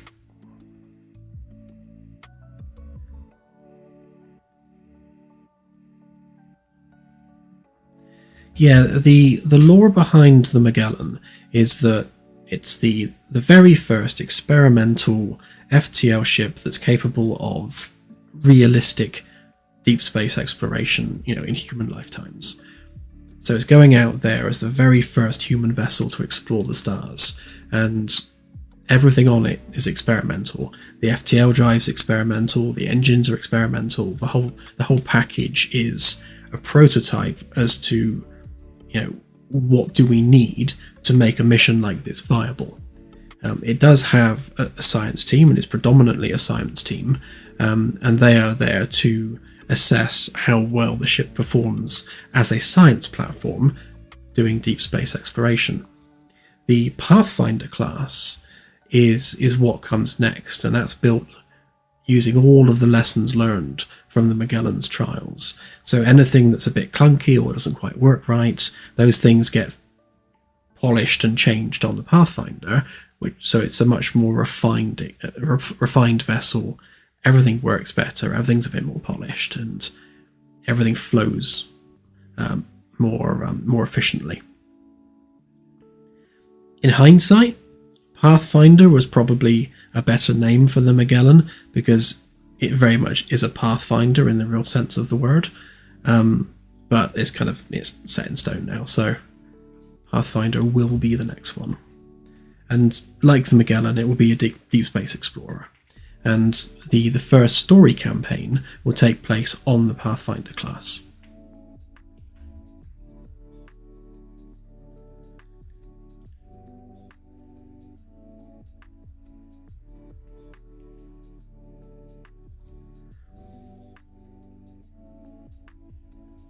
I would say the Magellan class would have maybe 2 most. So I think it should have a sister ship, because, to quote Contact, why build 1 when you can build 2 at twice the price?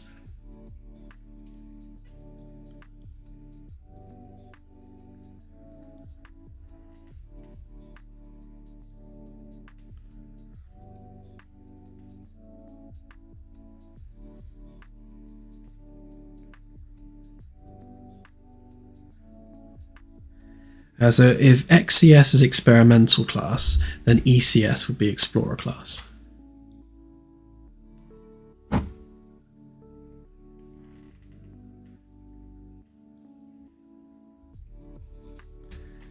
Let's just export this a minute. Ring 0 framework, ring 0 B deck framework rules.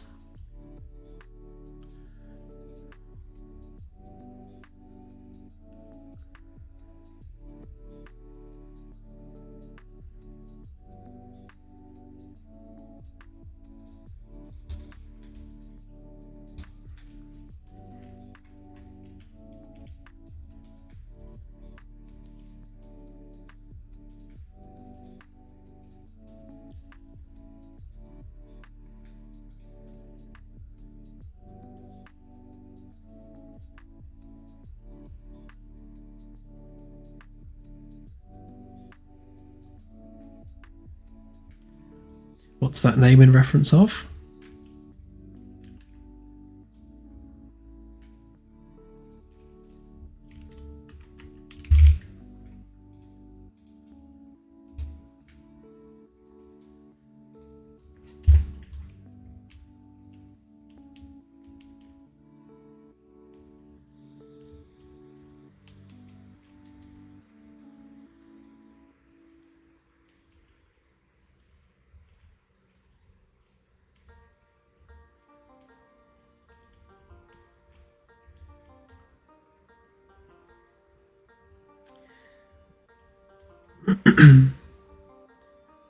Ah, nice.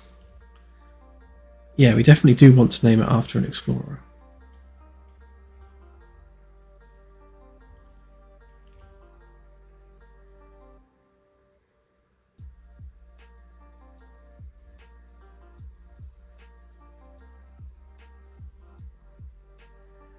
Military ships will generally be designated by their function.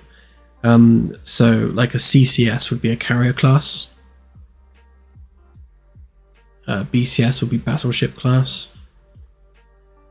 FCS could be frigate class, something like that. So it's more in line of what the actual function of the ship is.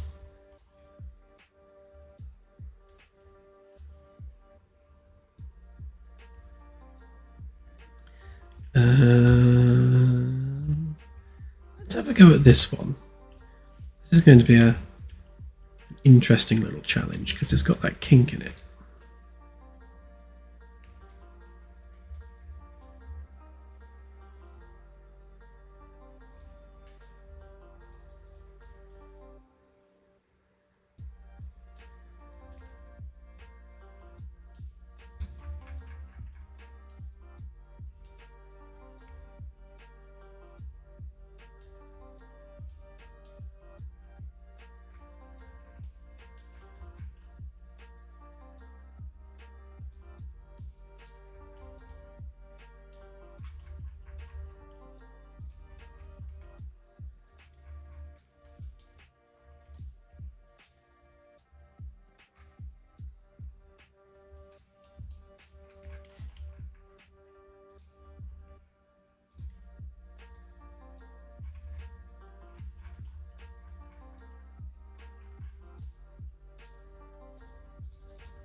Yeah, I think that's a good analogy, really.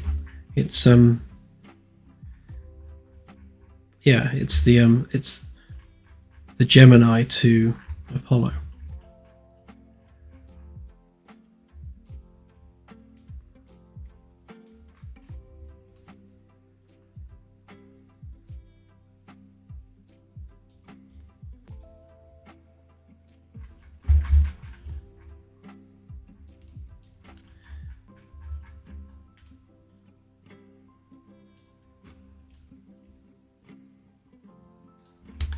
Yes, this is definitely going to be awkward.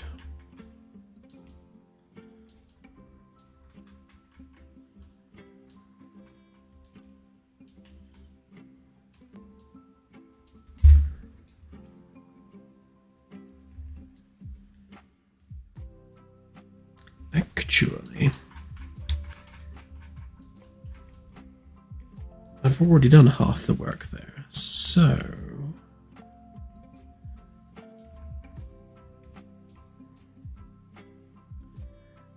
interior walls, right? So I can copy this one across. I have a plan.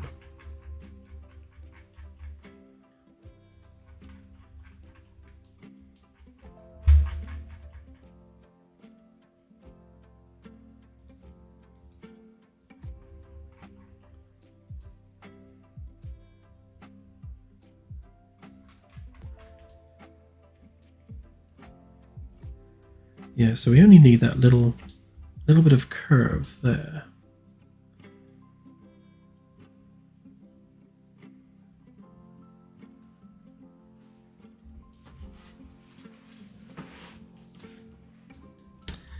Right then, so is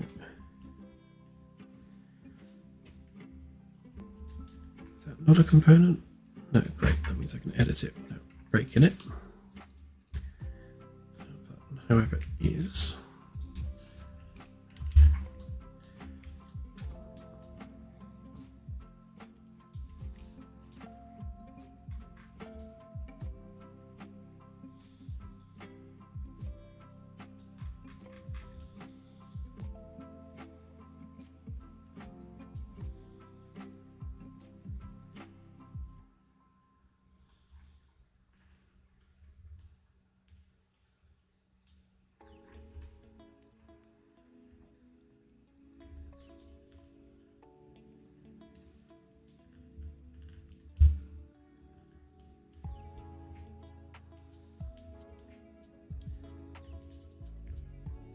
Yeah, a Somerset class would be nice actually.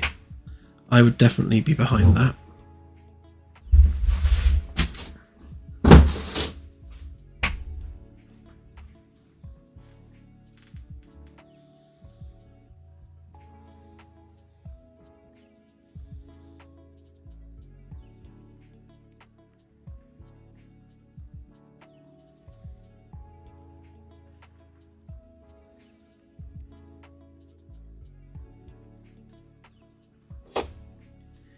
Yeah, I was just debating whether or not to just to redo the panel, because this has all been smoothed and curved, which of course is a destructive process and you can't undo it. It'd be easier to work with if it's just the base square geometry, which does take me back to my original issue, which is I need to mark out where the center point is.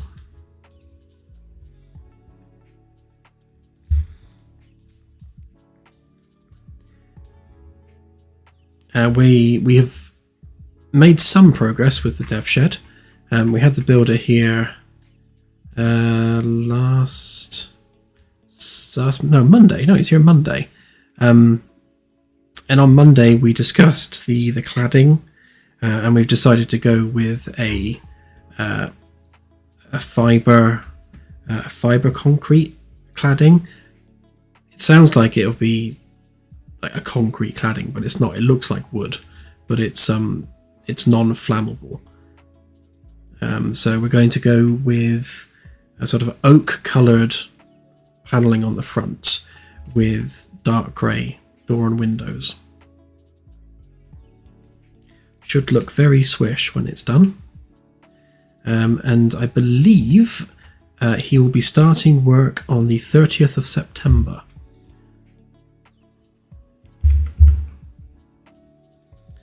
Claire can correct me if I'm wrong there.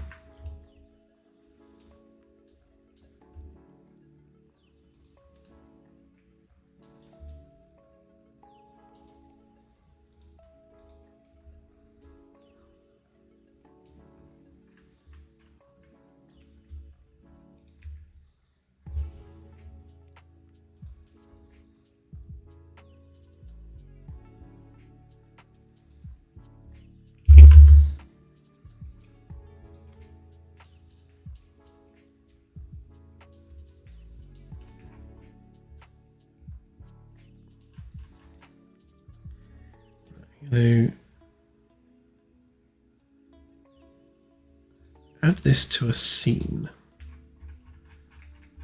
so that I can find it again easily. And then the other end of it's going to be there. That can be that scene.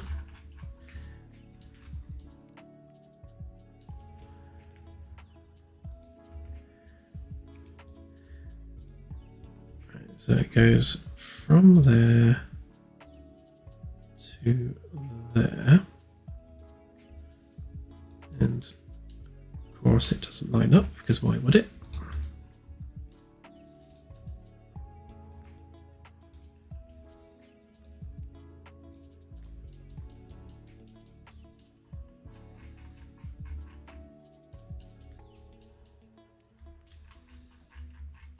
Where's the other end of that gone?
Right, that's a bit of an ordeal.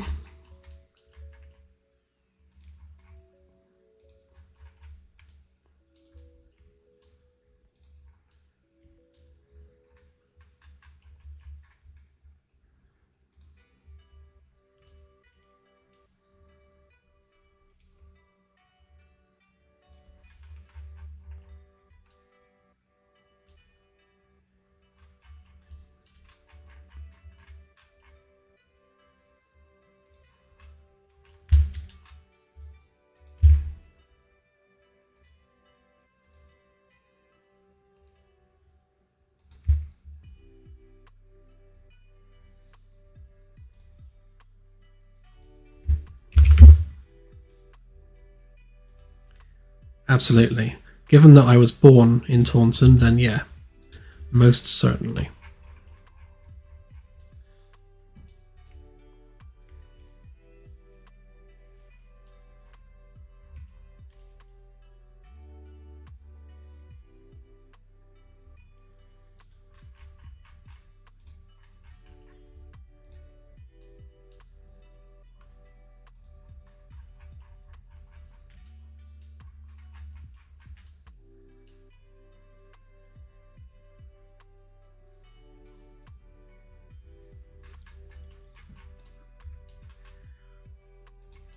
We've got one guy waiting in the wings, but we're waiting on some international contract stuff because it's not easy to employ someone overseas. There's a lot of international tax and things that need to be sorted out.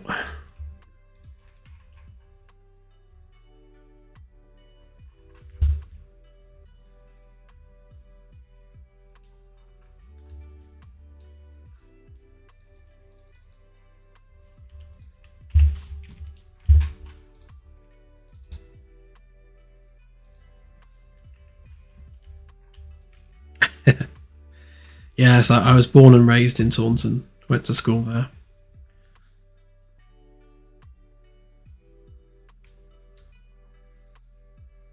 Yeah, same guy, Dave. One of the X Stage 9 devs.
Right, so I've got two paths here.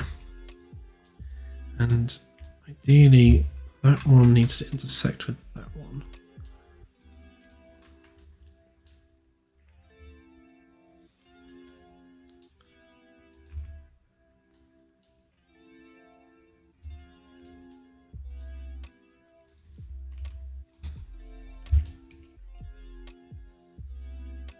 Yeah, that would seem the logical place to do it.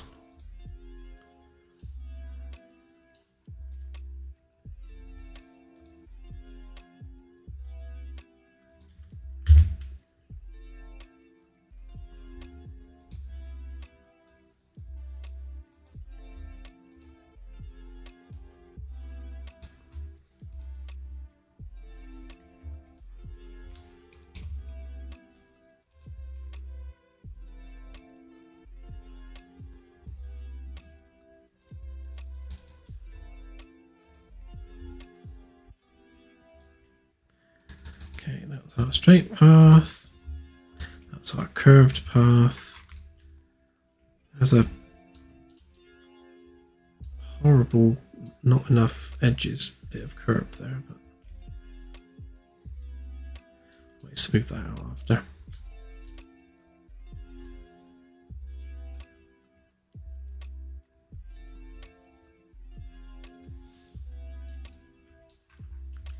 Right, if we do the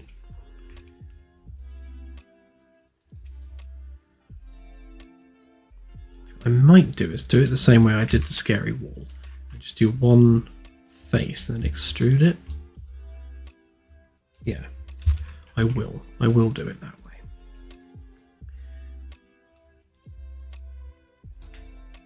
So I'll take that face there.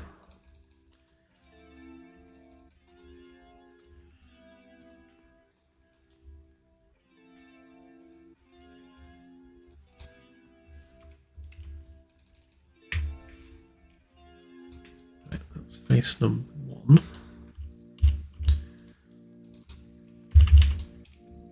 And we'll get that path there.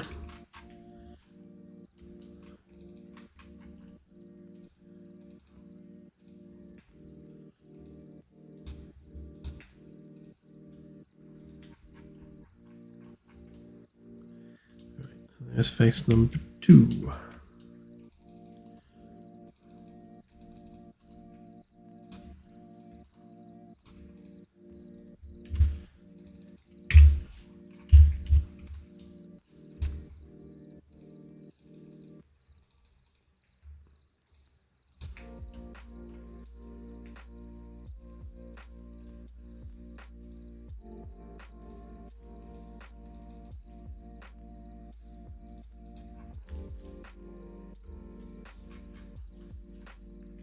Okay, now it's just a simple case of joining those together in a pleasing way.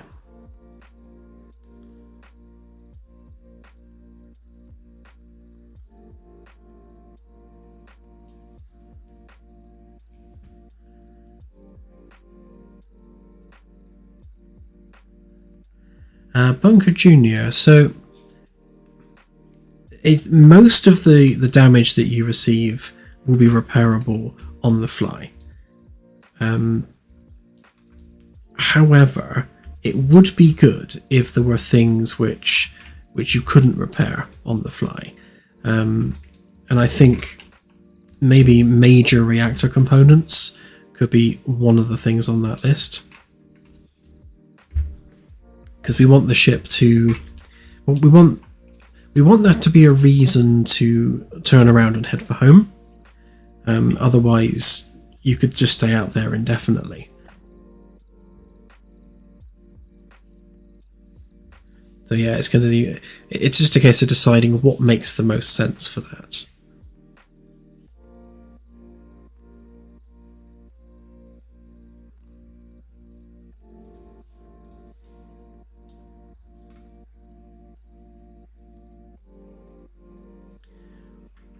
Yeah, so I started off my career just working in IT. I was actually a service centre engineer back in the day for Somerset County Council. I used to go around all the council offices and schools and things, doing all their computers for them. I then worked for a company which doesn't exist anymore called Yellow Rock, servicing computers for the Donington Aitchison opticians.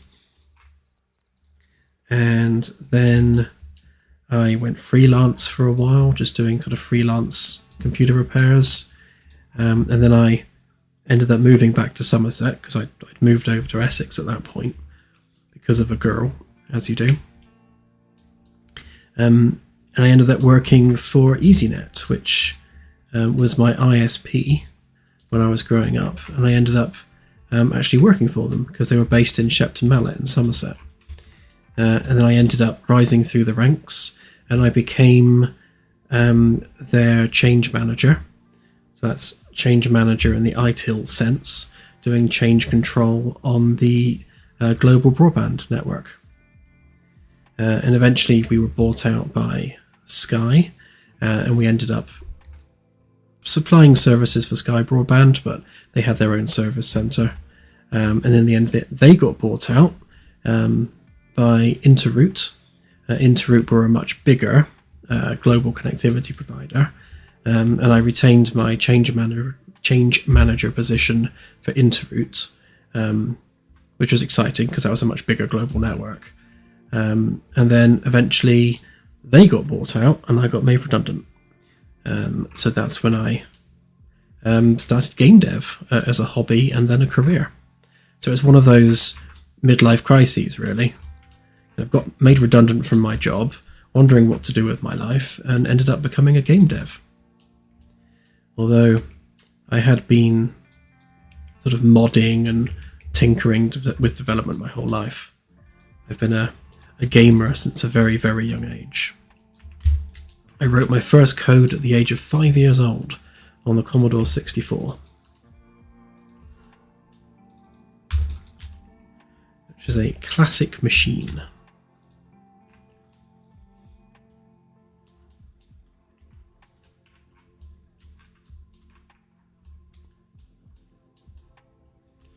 So there we go. Brief history of Dan.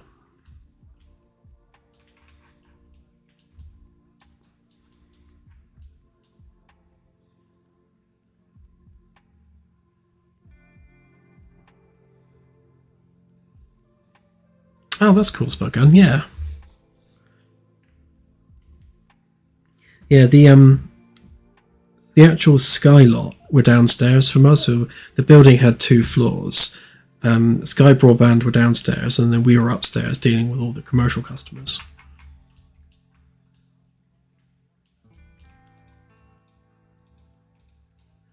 We kind of shared staff, though. People would go and work for Sky, then they'd come back to EasyNet, and sort of vice versa.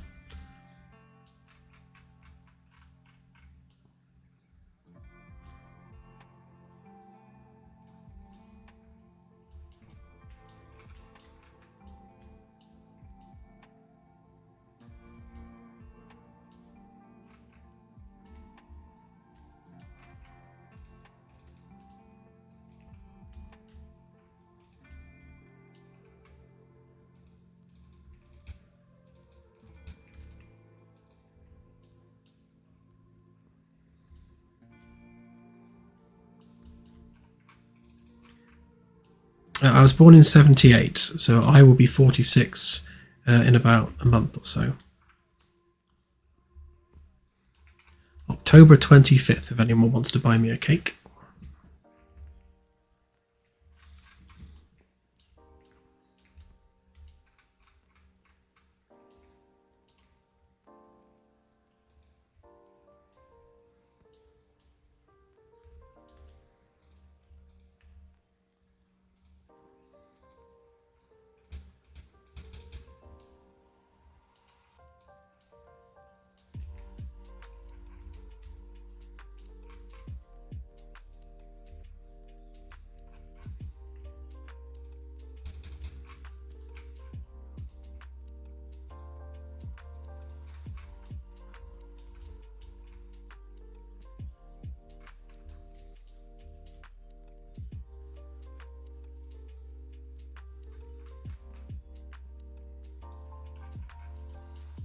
Thank you.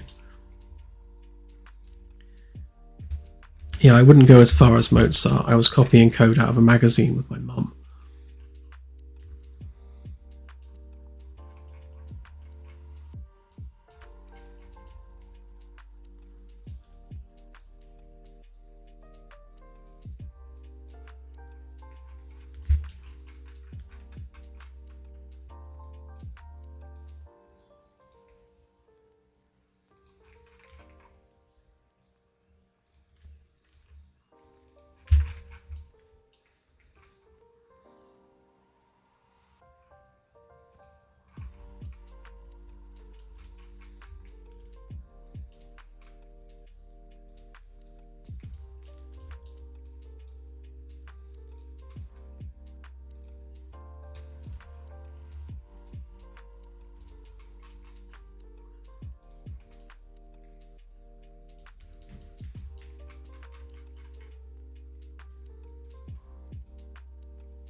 Yeah, I guess it was back in the day. The Commodore 64 used to have the Input magazine series, and it was like a monthly thing, and you could like code your own games and things. which was all good fun.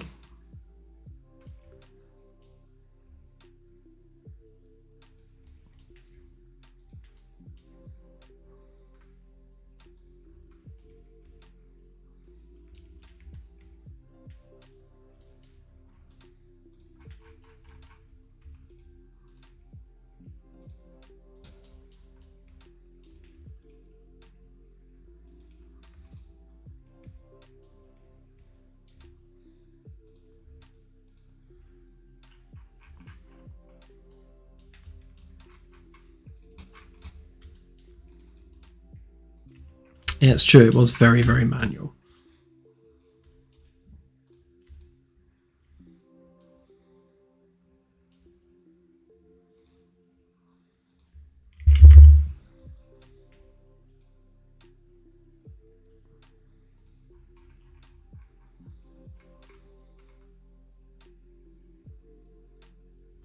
Cool.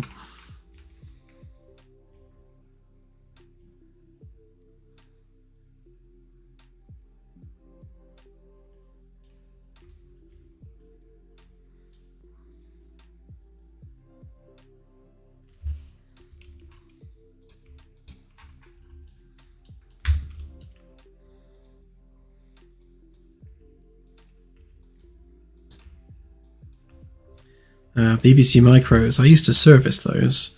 So part of my job for the council was to go into schools and service the school computer hardware. And of course, BBC Micros were pretty much the staple of schools back then. And yeah, we'd have pencils stuck in disk drives, and the keys always needed resoldering, and it was yeah, crazy what we'd pull out of those things.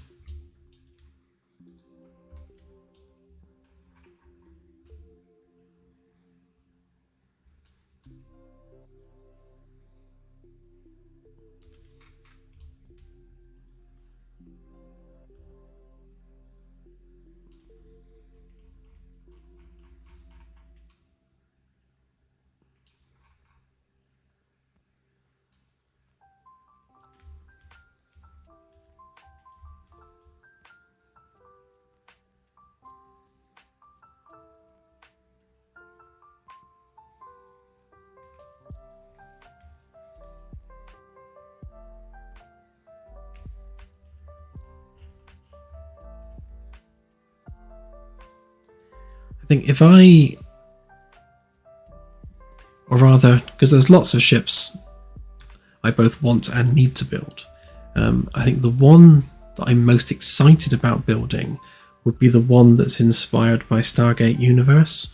So that's an ancient alien vessel where everything needs to be figured out and translated, and almost like a puzzle game to try and get the thing flying. I think that's what I want to be working on next.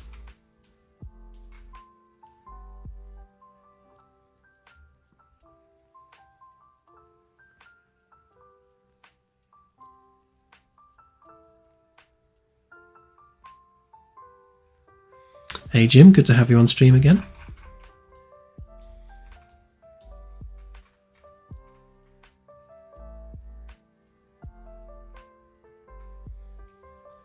Yeah, I love Stargate Universe. I think it's amazing, and that whole premise of being stuck on an alien vessel and needing to work out how it works and how the engines work and how to even turn it on. That's such a cool concept. So I very much want to do that for this game.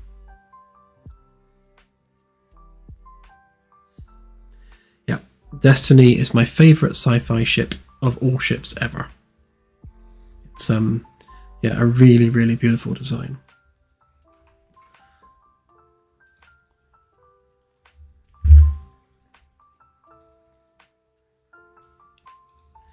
The reason I'm labouring over this is because I know that this curve is going to decrease in size as I extrude the face to the point where it becomes nothing. And we don't want a huge curve here but no curve next to it on the adjacent panel. So the adjacent panel needs to have an edge like this on it without the nastiness.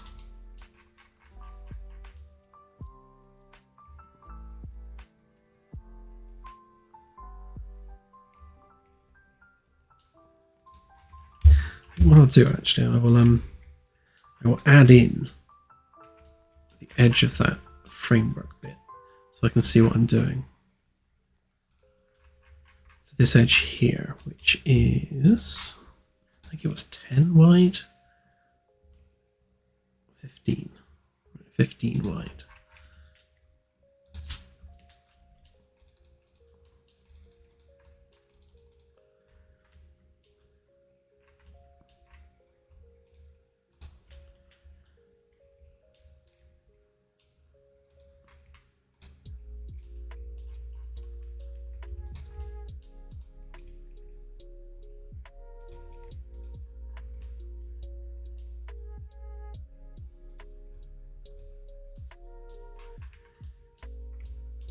Rather helpfully, I can't select the edge. Actually, if we... no, we won't do that. Let's just do it manually.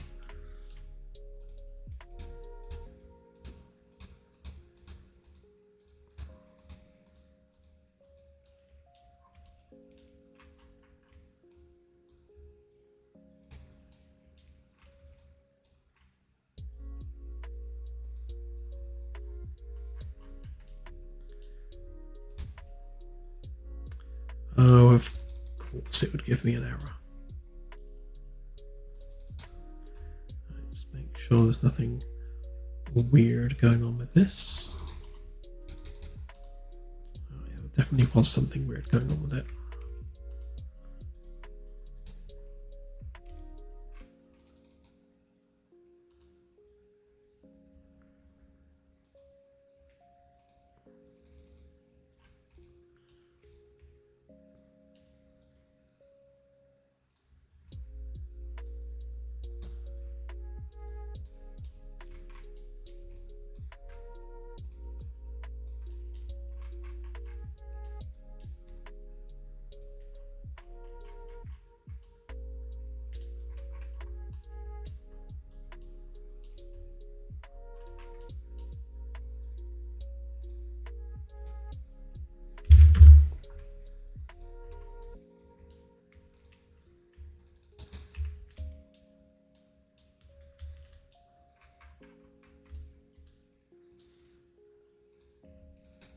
Yeah, I like how functional the Reboot Galactica was, and of course the Adama maneuver was the greatest movement in sci-fi history.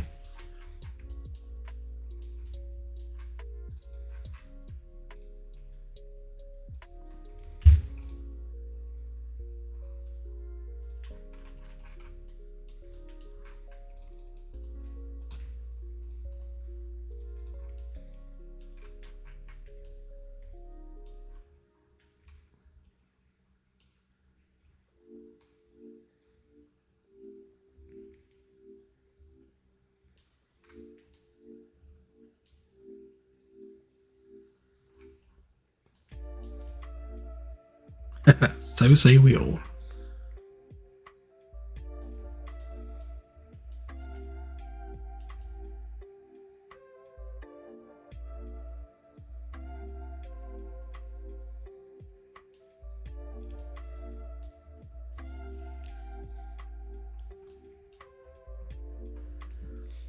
So this panel here, this is going to be like a mini version of the Hell panel over there. But it should be much easier to pull off.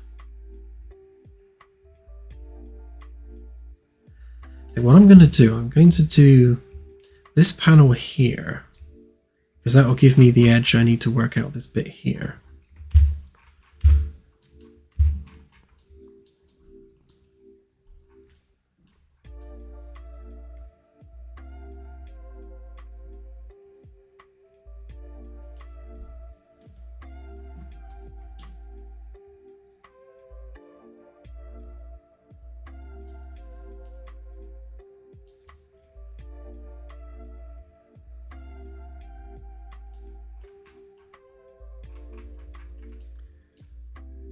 how many edges is this? 1, 2, 3, 4, 5, 6, 7, 8. So that's about 10. Okay.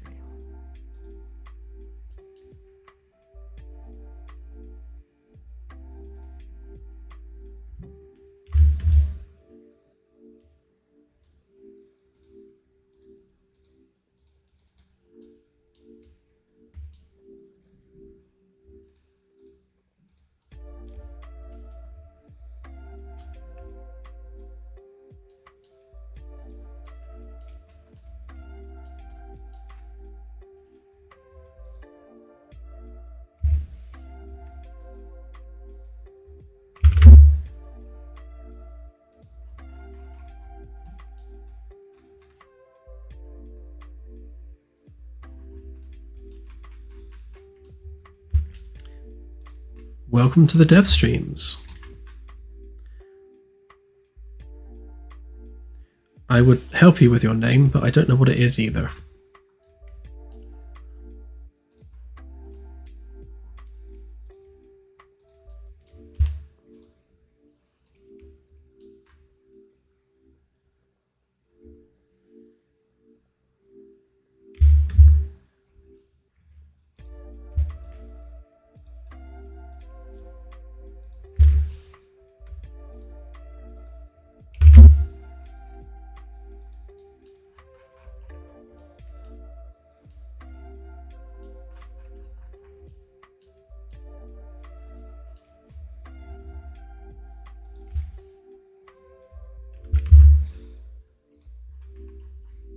Yeah, I'm not allowed to put xenomorphs in the game. Claire won't let me.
I might be able to sneak one in, you never know.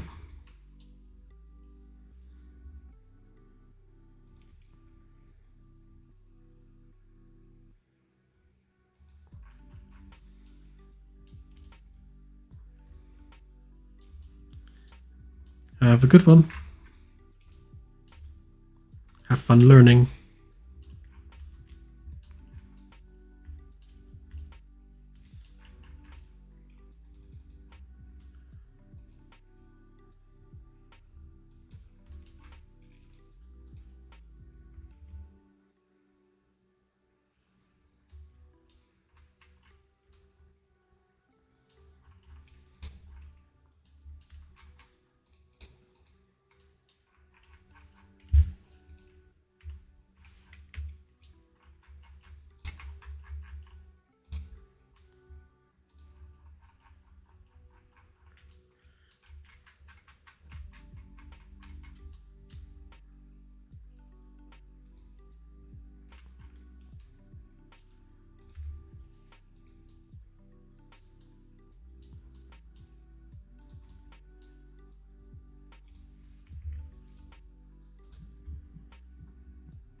Oh, that's the wrong way around. Don't want it that way round, want it other way round.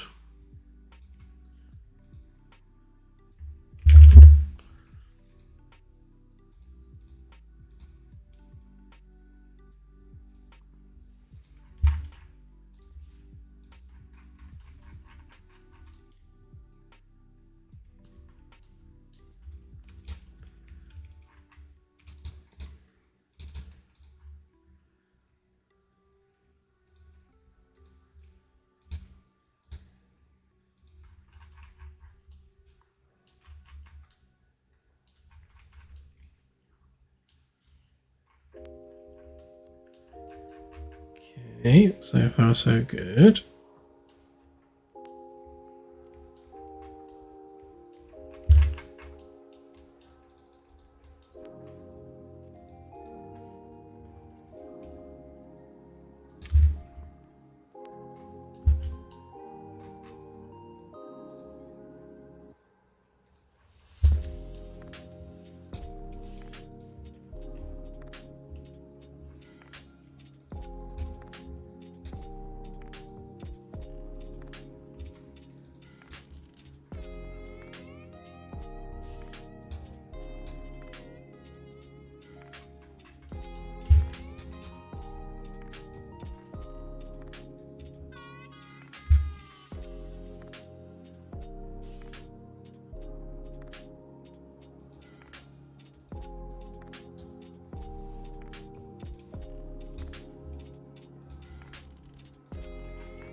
I'm going to need a custom version of this one, I think.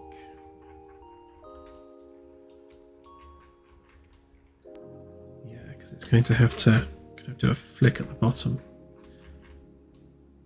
Right, so first of all, we need to go and find the base of the support pillar. Just buried in here somewhere. There it is.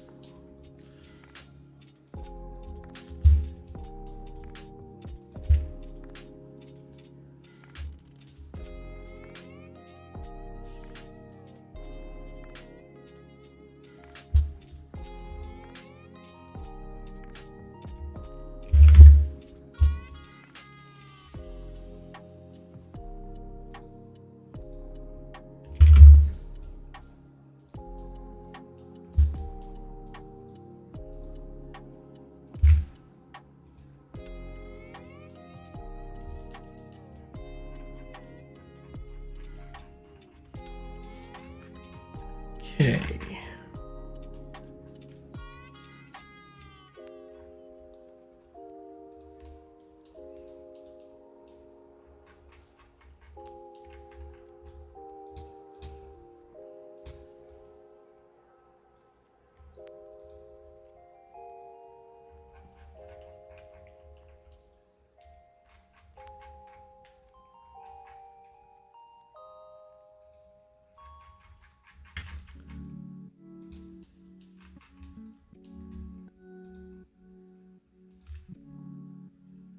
So I made that gap 1.25 there. Would have been useful if I'd taken a copy of it.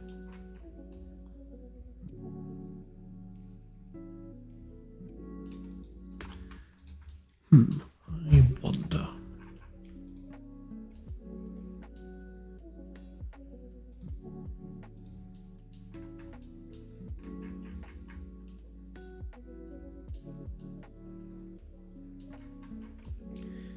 I has a plan.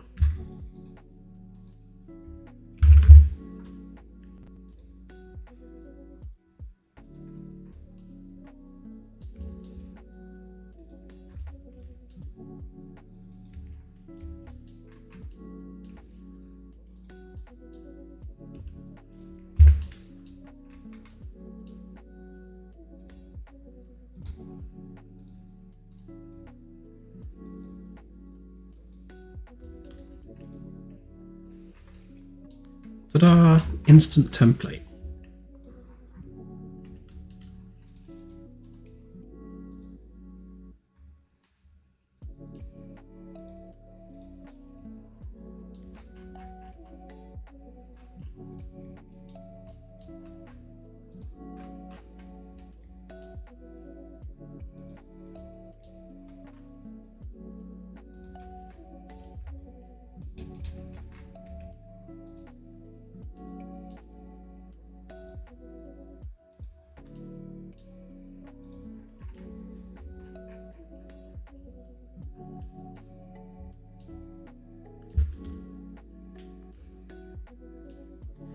so cunning you could stick a tail on it and call it a fox.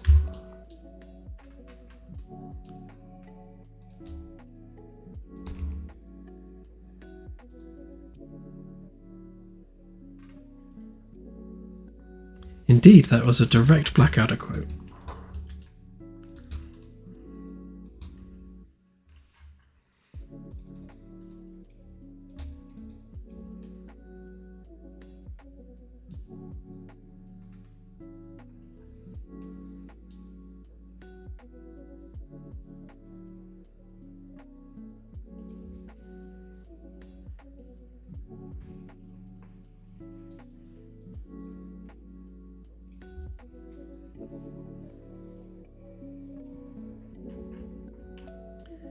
Right, so I just need to join that on there.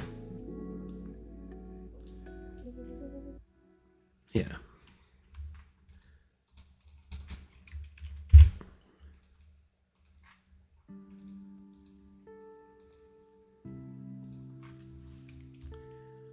Of course, they're separate layers. Okay, do this one at a time then. Actually.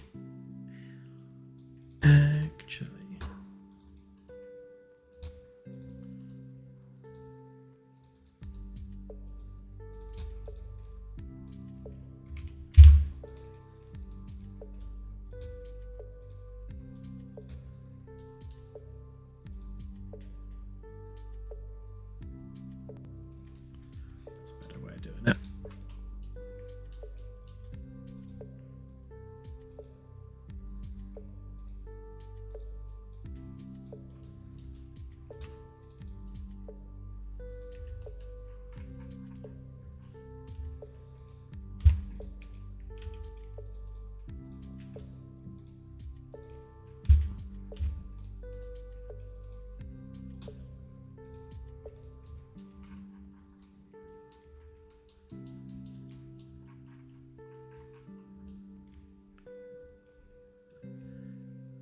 I don't know who or what Perry Roden is, so I can't really answer that question.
I shall save that template for later use because it's going to be definitely a very useful one.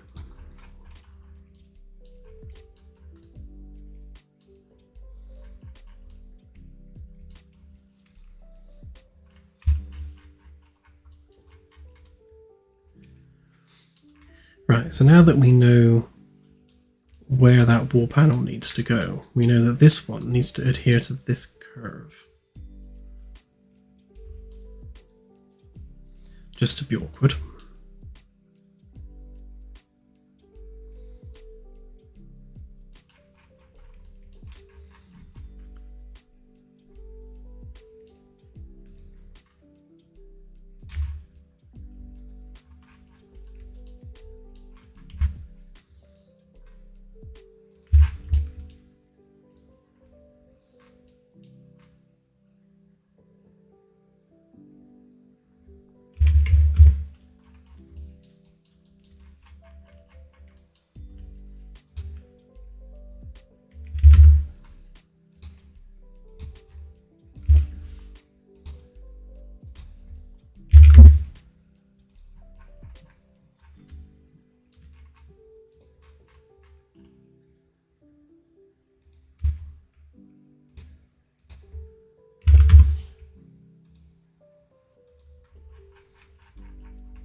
Right, let's have fun joining these ones up.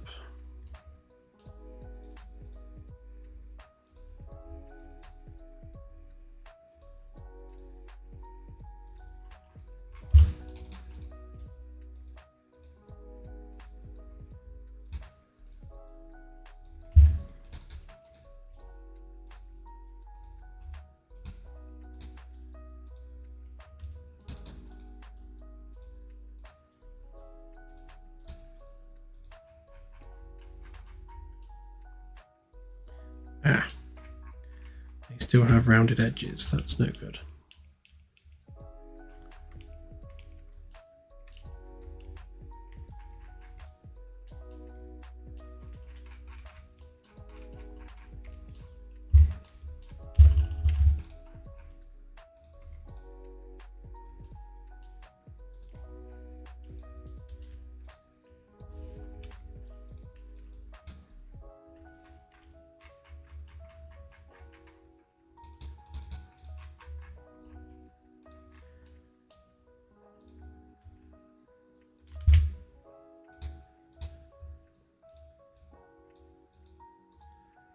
Just going to square these off because it's easier to join the two pieces together when you're not dealing with a curved surface.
So I'll probably put a corner piece there, probably the same width both sides.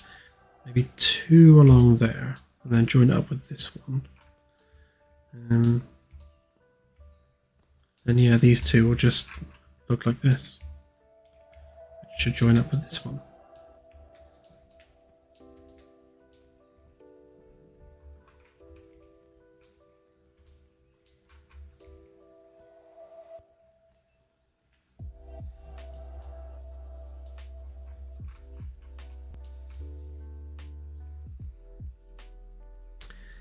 That's a point. These also need to intersect with this edge here as well.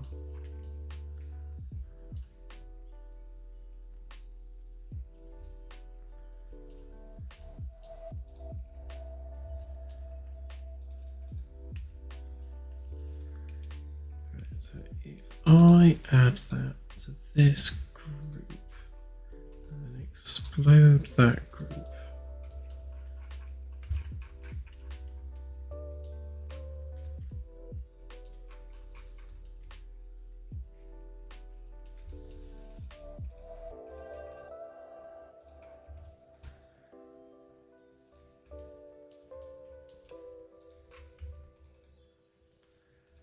Yeah, so all of these are going to need cutting.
is a very weird edge.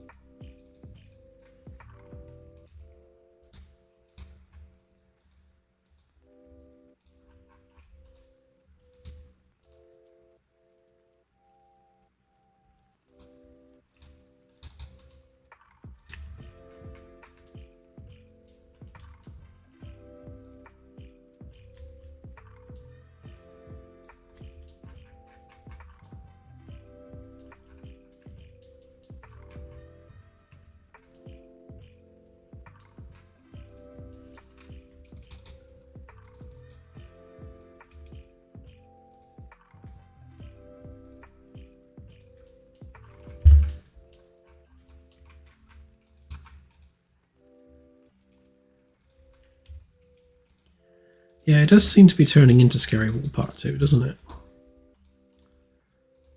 Although it's nowhere near as bad because we're not going to have to subdivision anything. It's just a simple curve there and dropping it to shape.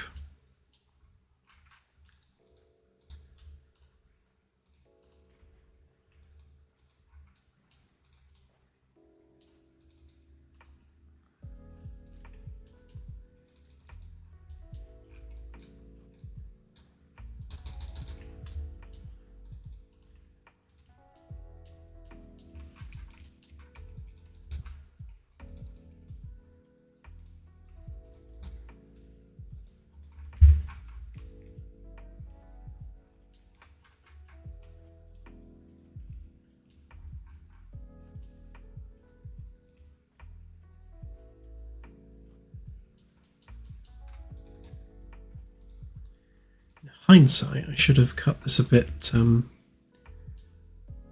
further along because the black bit needs to overlap, but I shall have to fix that afterwards.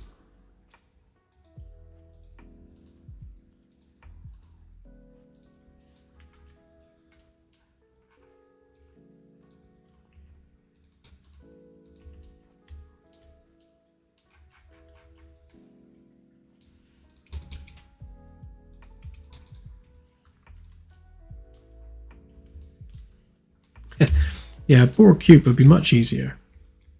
None of these blasted curves.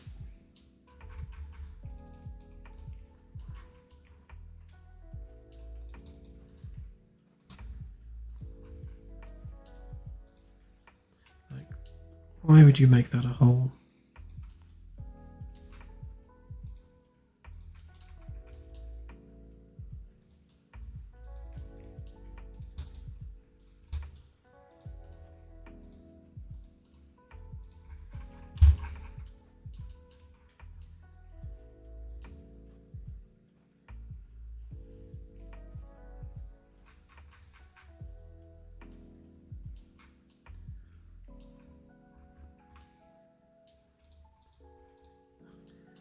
I think the Borg would probably call it efficiently exposed.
went easier than expected. Shouldn't have spoke so soon.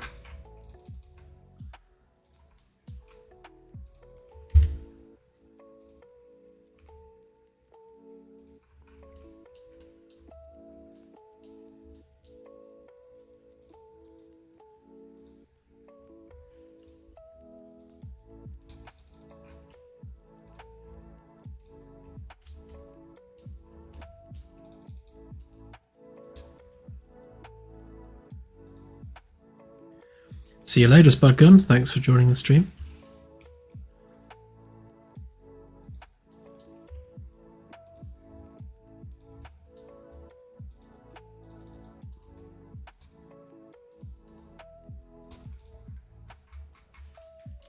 What's going on there?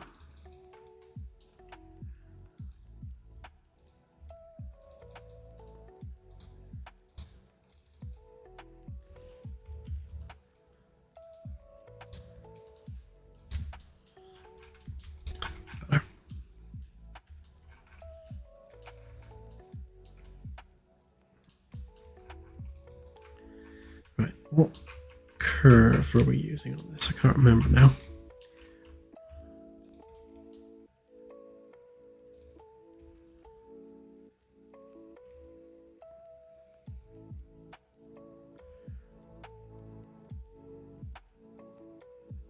Yeah, I think it was 7.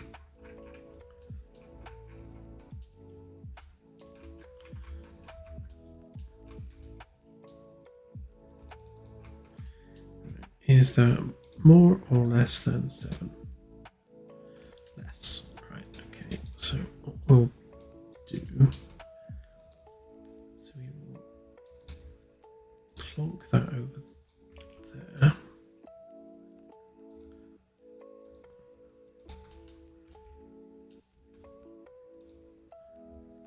And we should be able to make that 7 successfully.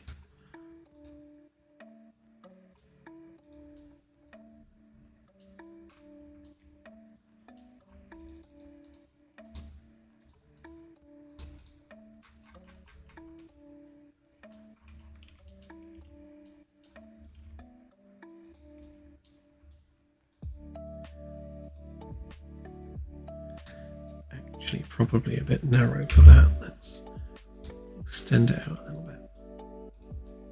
That's better.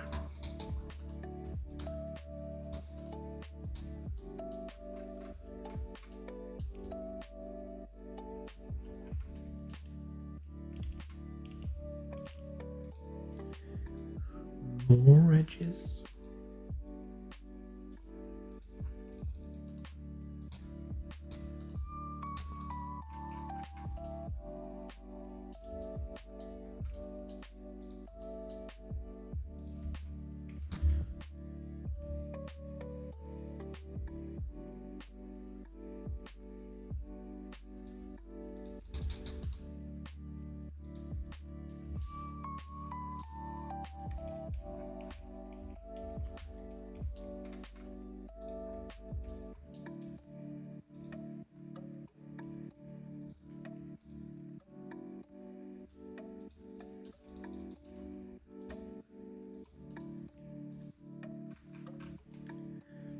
Oh, it's really not liking that curve.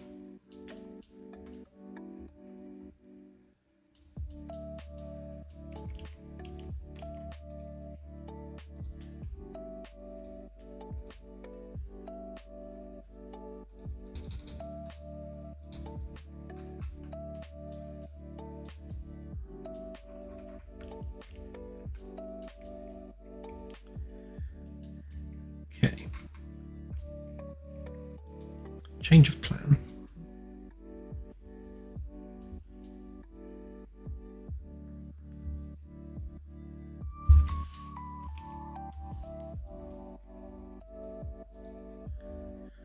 There's more than one way to deskin a feline.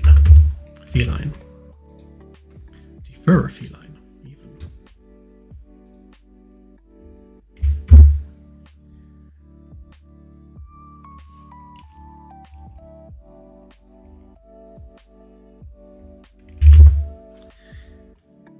Right, if we do that,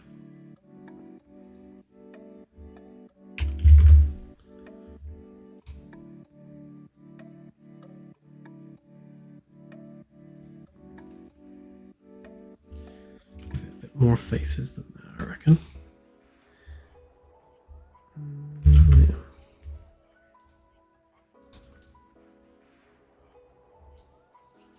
Probably a bit too many.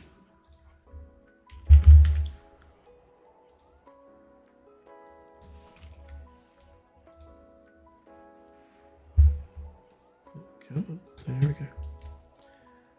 Right. And then all we need to do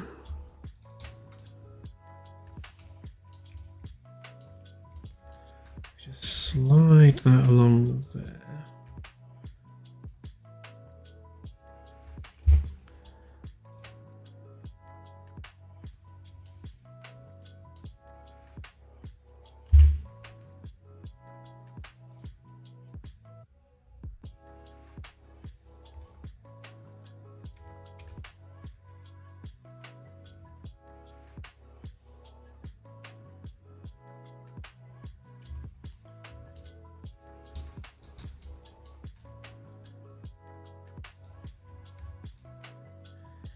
Would have helped if I hadn't drawn it that way around.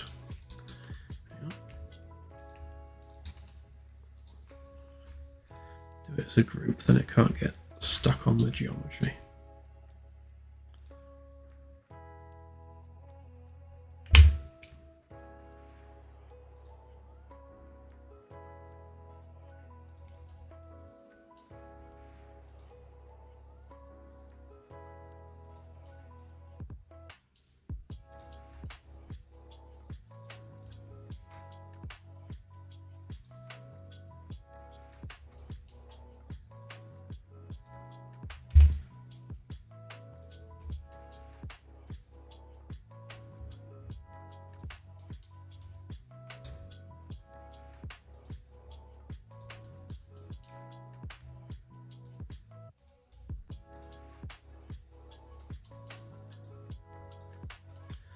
Okay, there we go, problem solved.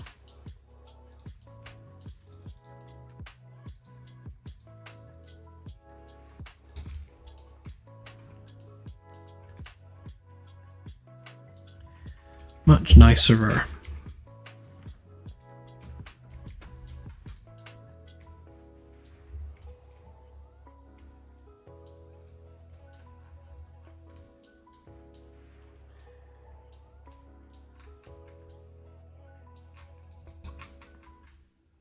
Just fix this bit.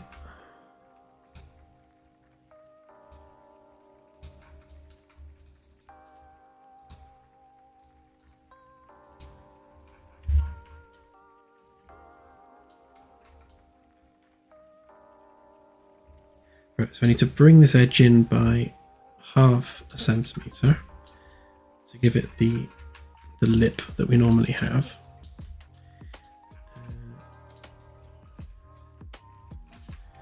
Just need to do the same with this one next. So we pop that into that layer, and explode it.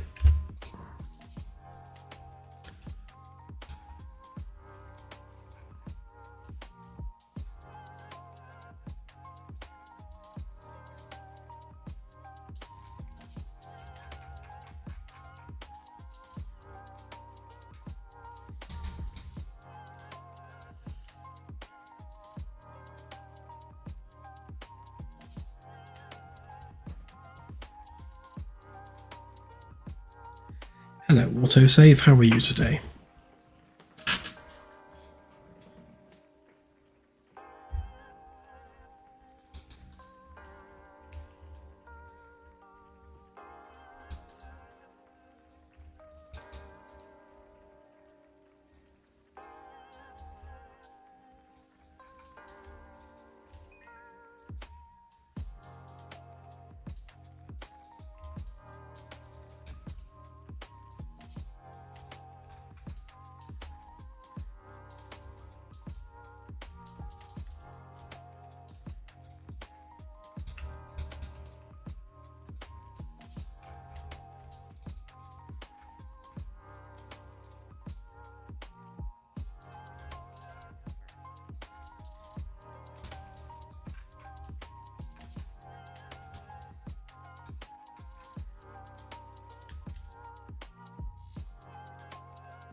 Fortunately, we have a handy dandy shape that we can just copy up here.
There we go.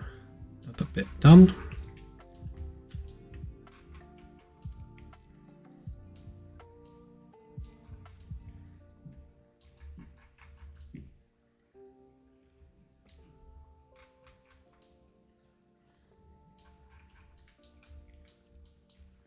Next.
Right, really created some bad geometry that time.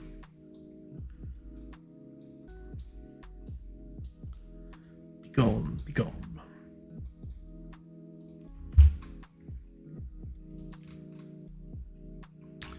Oh, I thought this would be the easier one.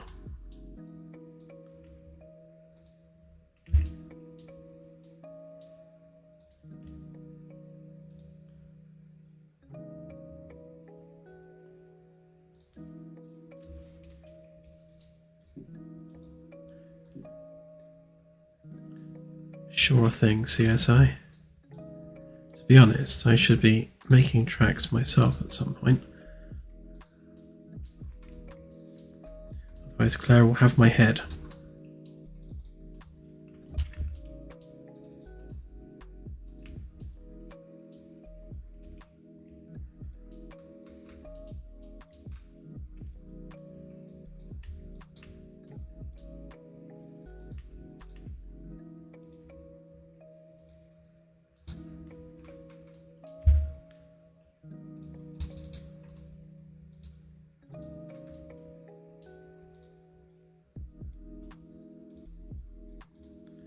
That's a good idea. Claire can come and do some modelling for me.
Same again, still this curve, although we do need to expand it a little bit.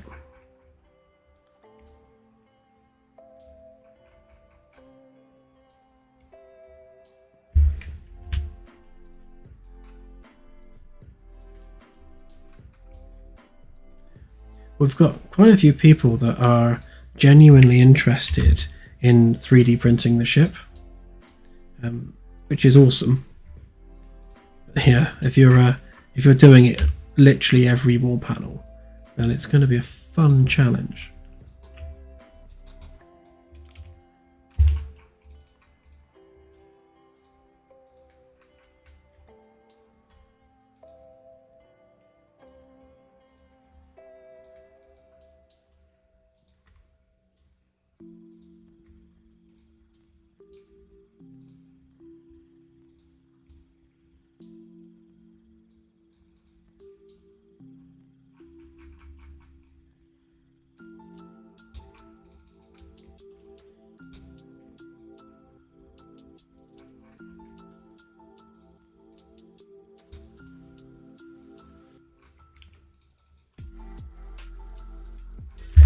Yeah, well, that was kind of the point, to be honest.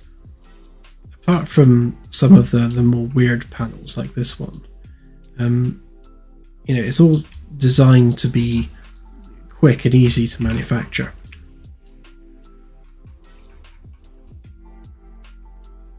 You know, you'd imagine that something like this wouldn't be too difficult to set up a machine for, especially if it's like vacuum formed.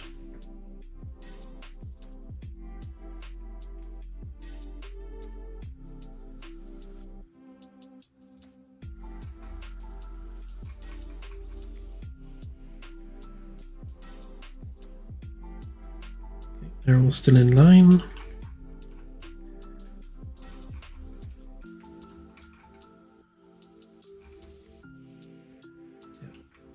Definitely liking that.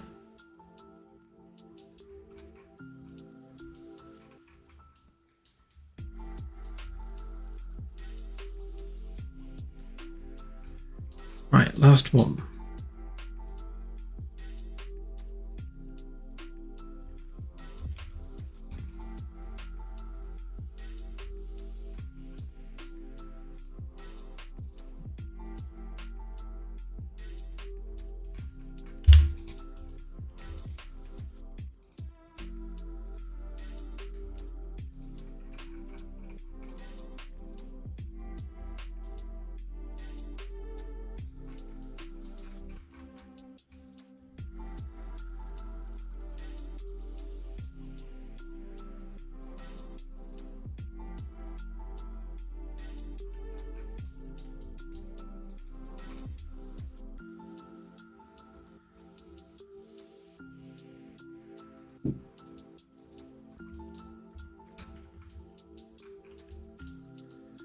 Yeah, I'd love to see a deck by deck model made.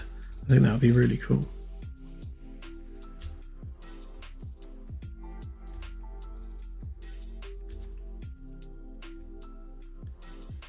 Funnily enough, it's what I did plan to do with the Enterprise refit model. When I first started building it, it was with a view to do a 3D print. And I just found doing it in Unreal just far more interesting, because you could actually run around it in Unreal.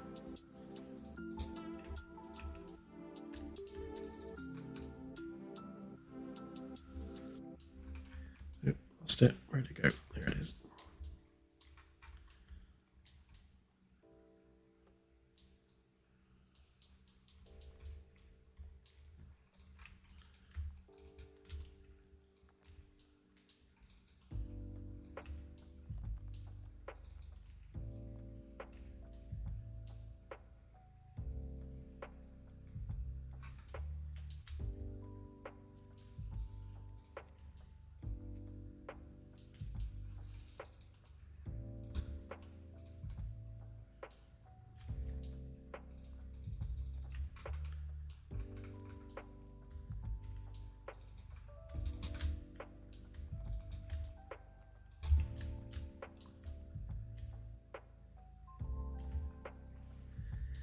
I reckon you're looking at something probably equivalent to a modern day aircraft carrier. I mean, it's about the same size as a modern day aircraft carrier, so it's probably ballpark in terms of cost.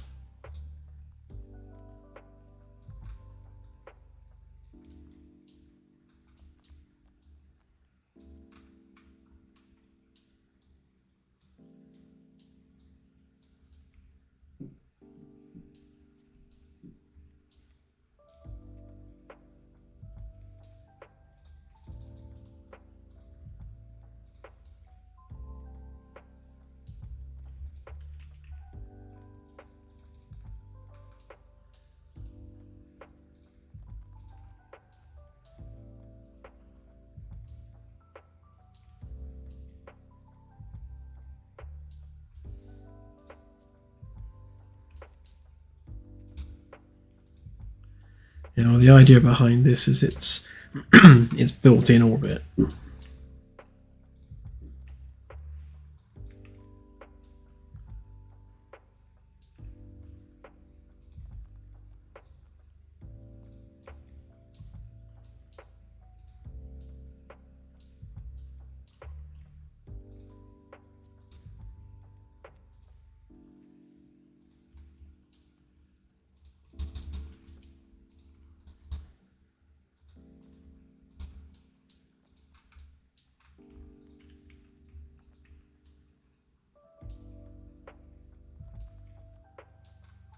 Yeah, it's not built in a field in Montana.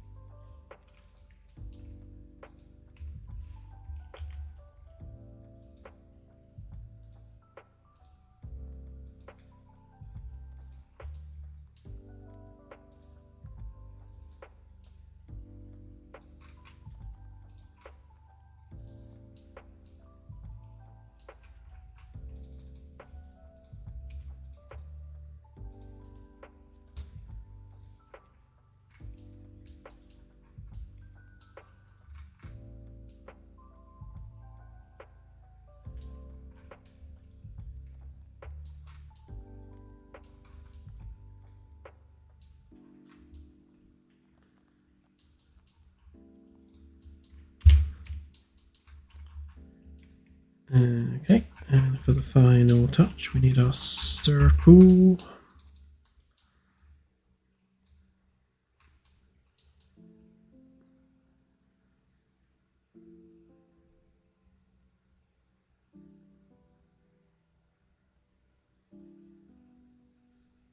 I think we need this one actually.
Okay then.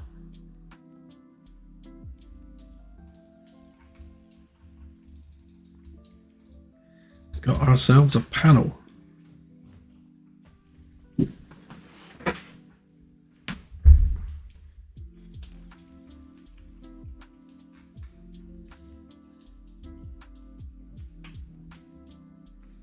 So the interesting thing with this is that the snapping won't work because the snap point is floating in midair and it needs to be next to some geometry.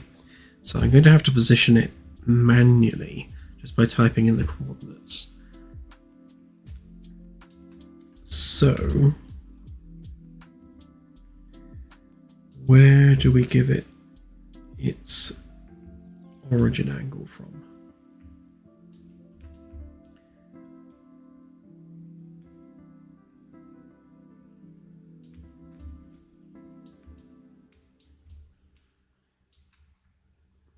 I think I'll do it from there.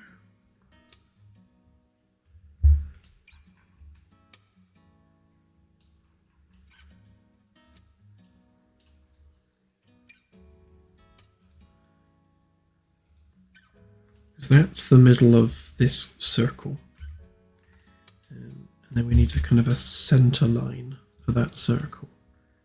So if we call that the center line,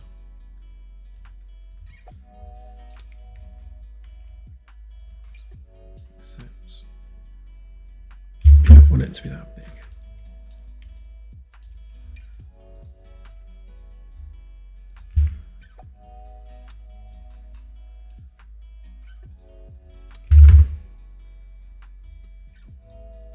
Okay.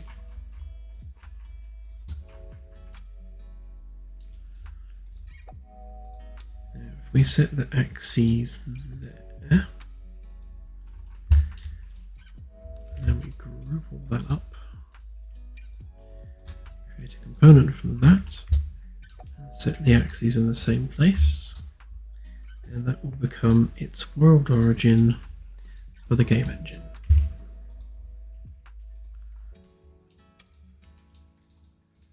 Right, let's be exporting this then.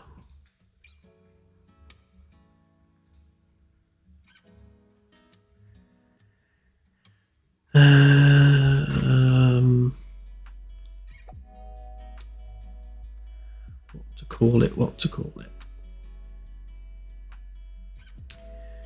Well, so if that one was curve 1,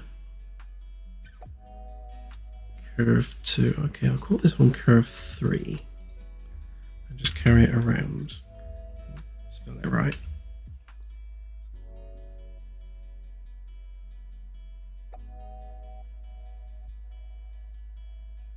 I've also got those ones as well.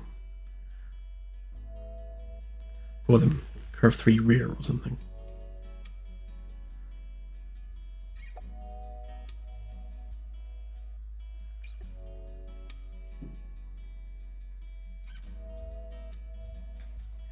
That's cool. I've never heard of plank owners before.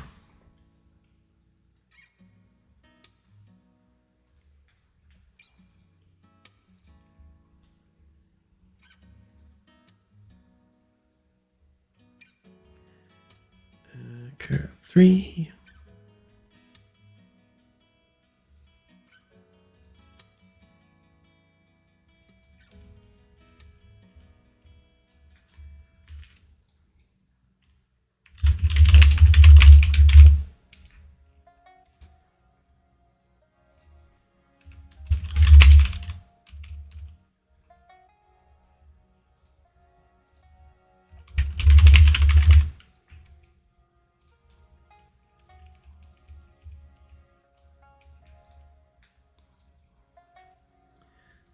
No point giving it a socket because it will not clamp to anything.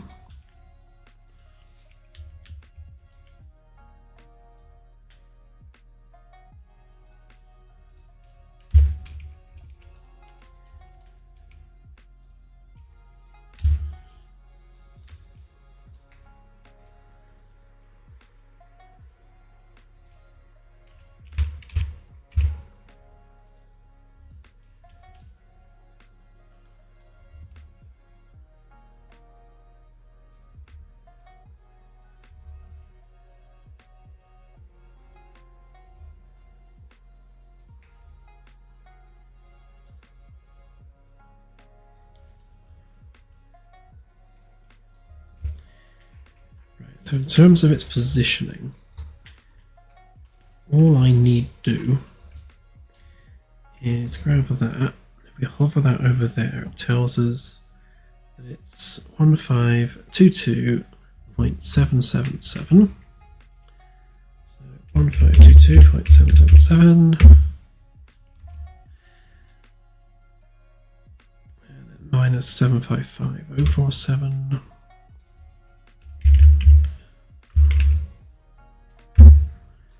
We already know it's minus 300. And then the tricky bit is we need to know the angle,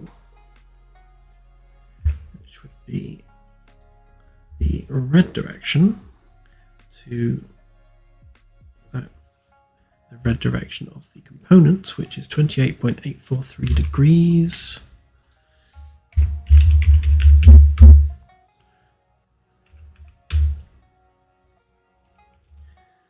Or if we use the green direction, which I think is what it's after, it would be 118.843.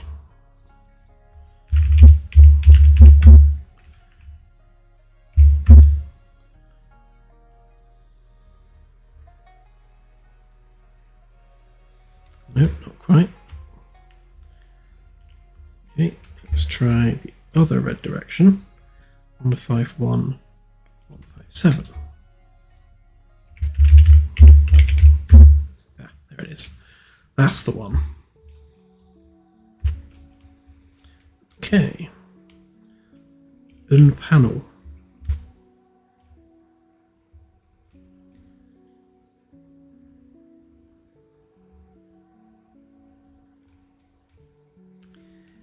Right, so if I now copy that one.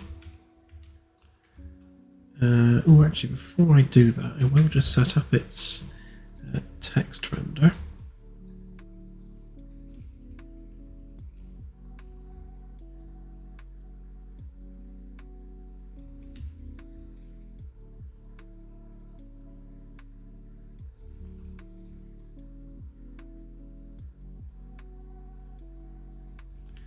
This one would be 119, 120, this will be 121.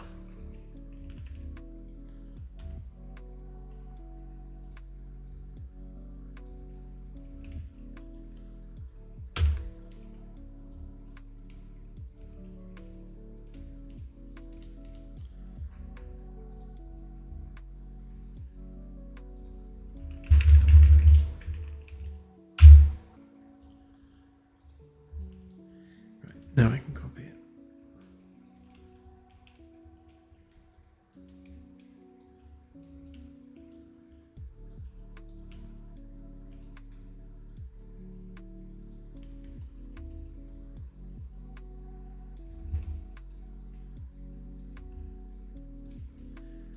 So to position it, all I need to do is take the coordinates from this one, so it's going to have the same distance away from the center. It's going to have a negative of that number, and it's going to have 180 degrees different from that. So with that one minus 180, or would it be plus 180?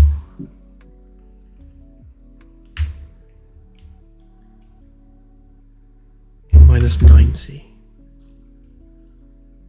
No, okay. Plus 90? No, that's that side. Oh, is it just... no.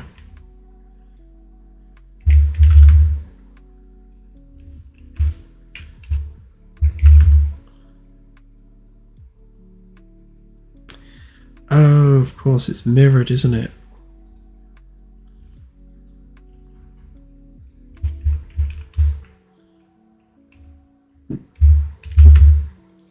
There we go.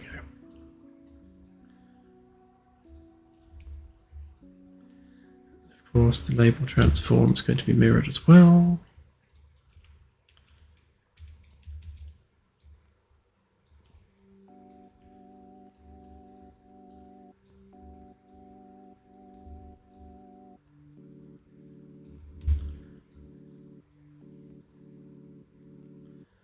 Sorry, Velvet, I wasn't watching the chat. Yeah, it's minus 28.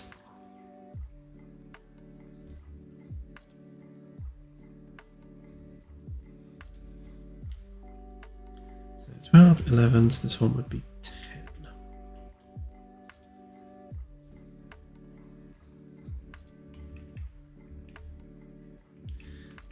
10 left, in fact.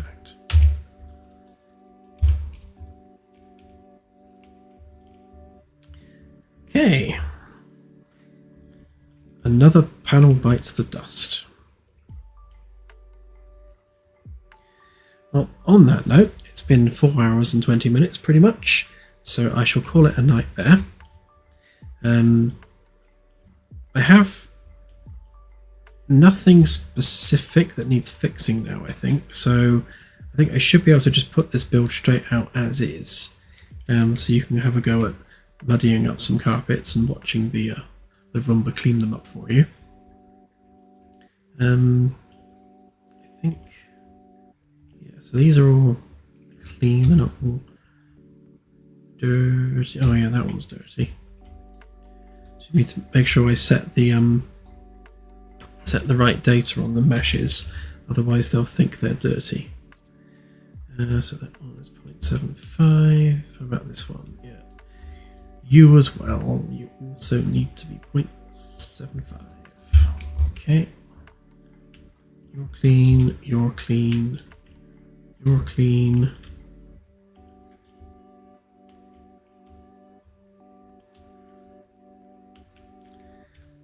Oh, I also, on F deck, I moved the stairs so they line up with this temporary mesh. Oh, I should probably fix these actually, because they're going to be dirty as well otherwise. Hang on, let's turn on E deck. E deck, material walls.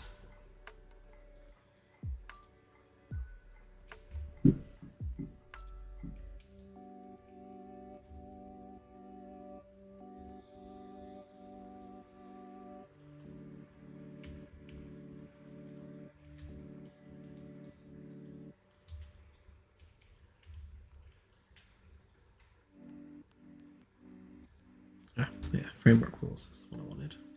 There we go.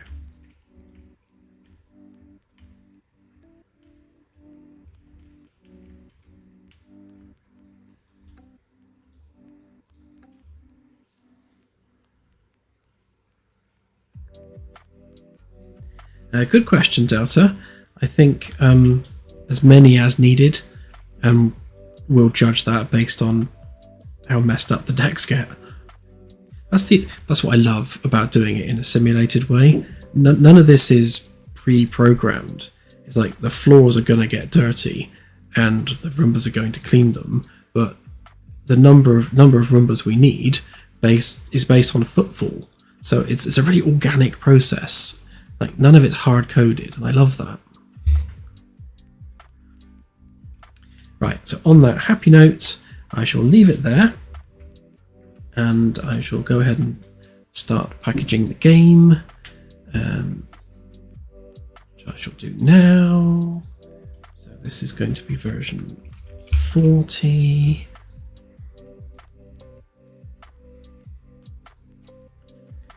And shipping, go. Okay.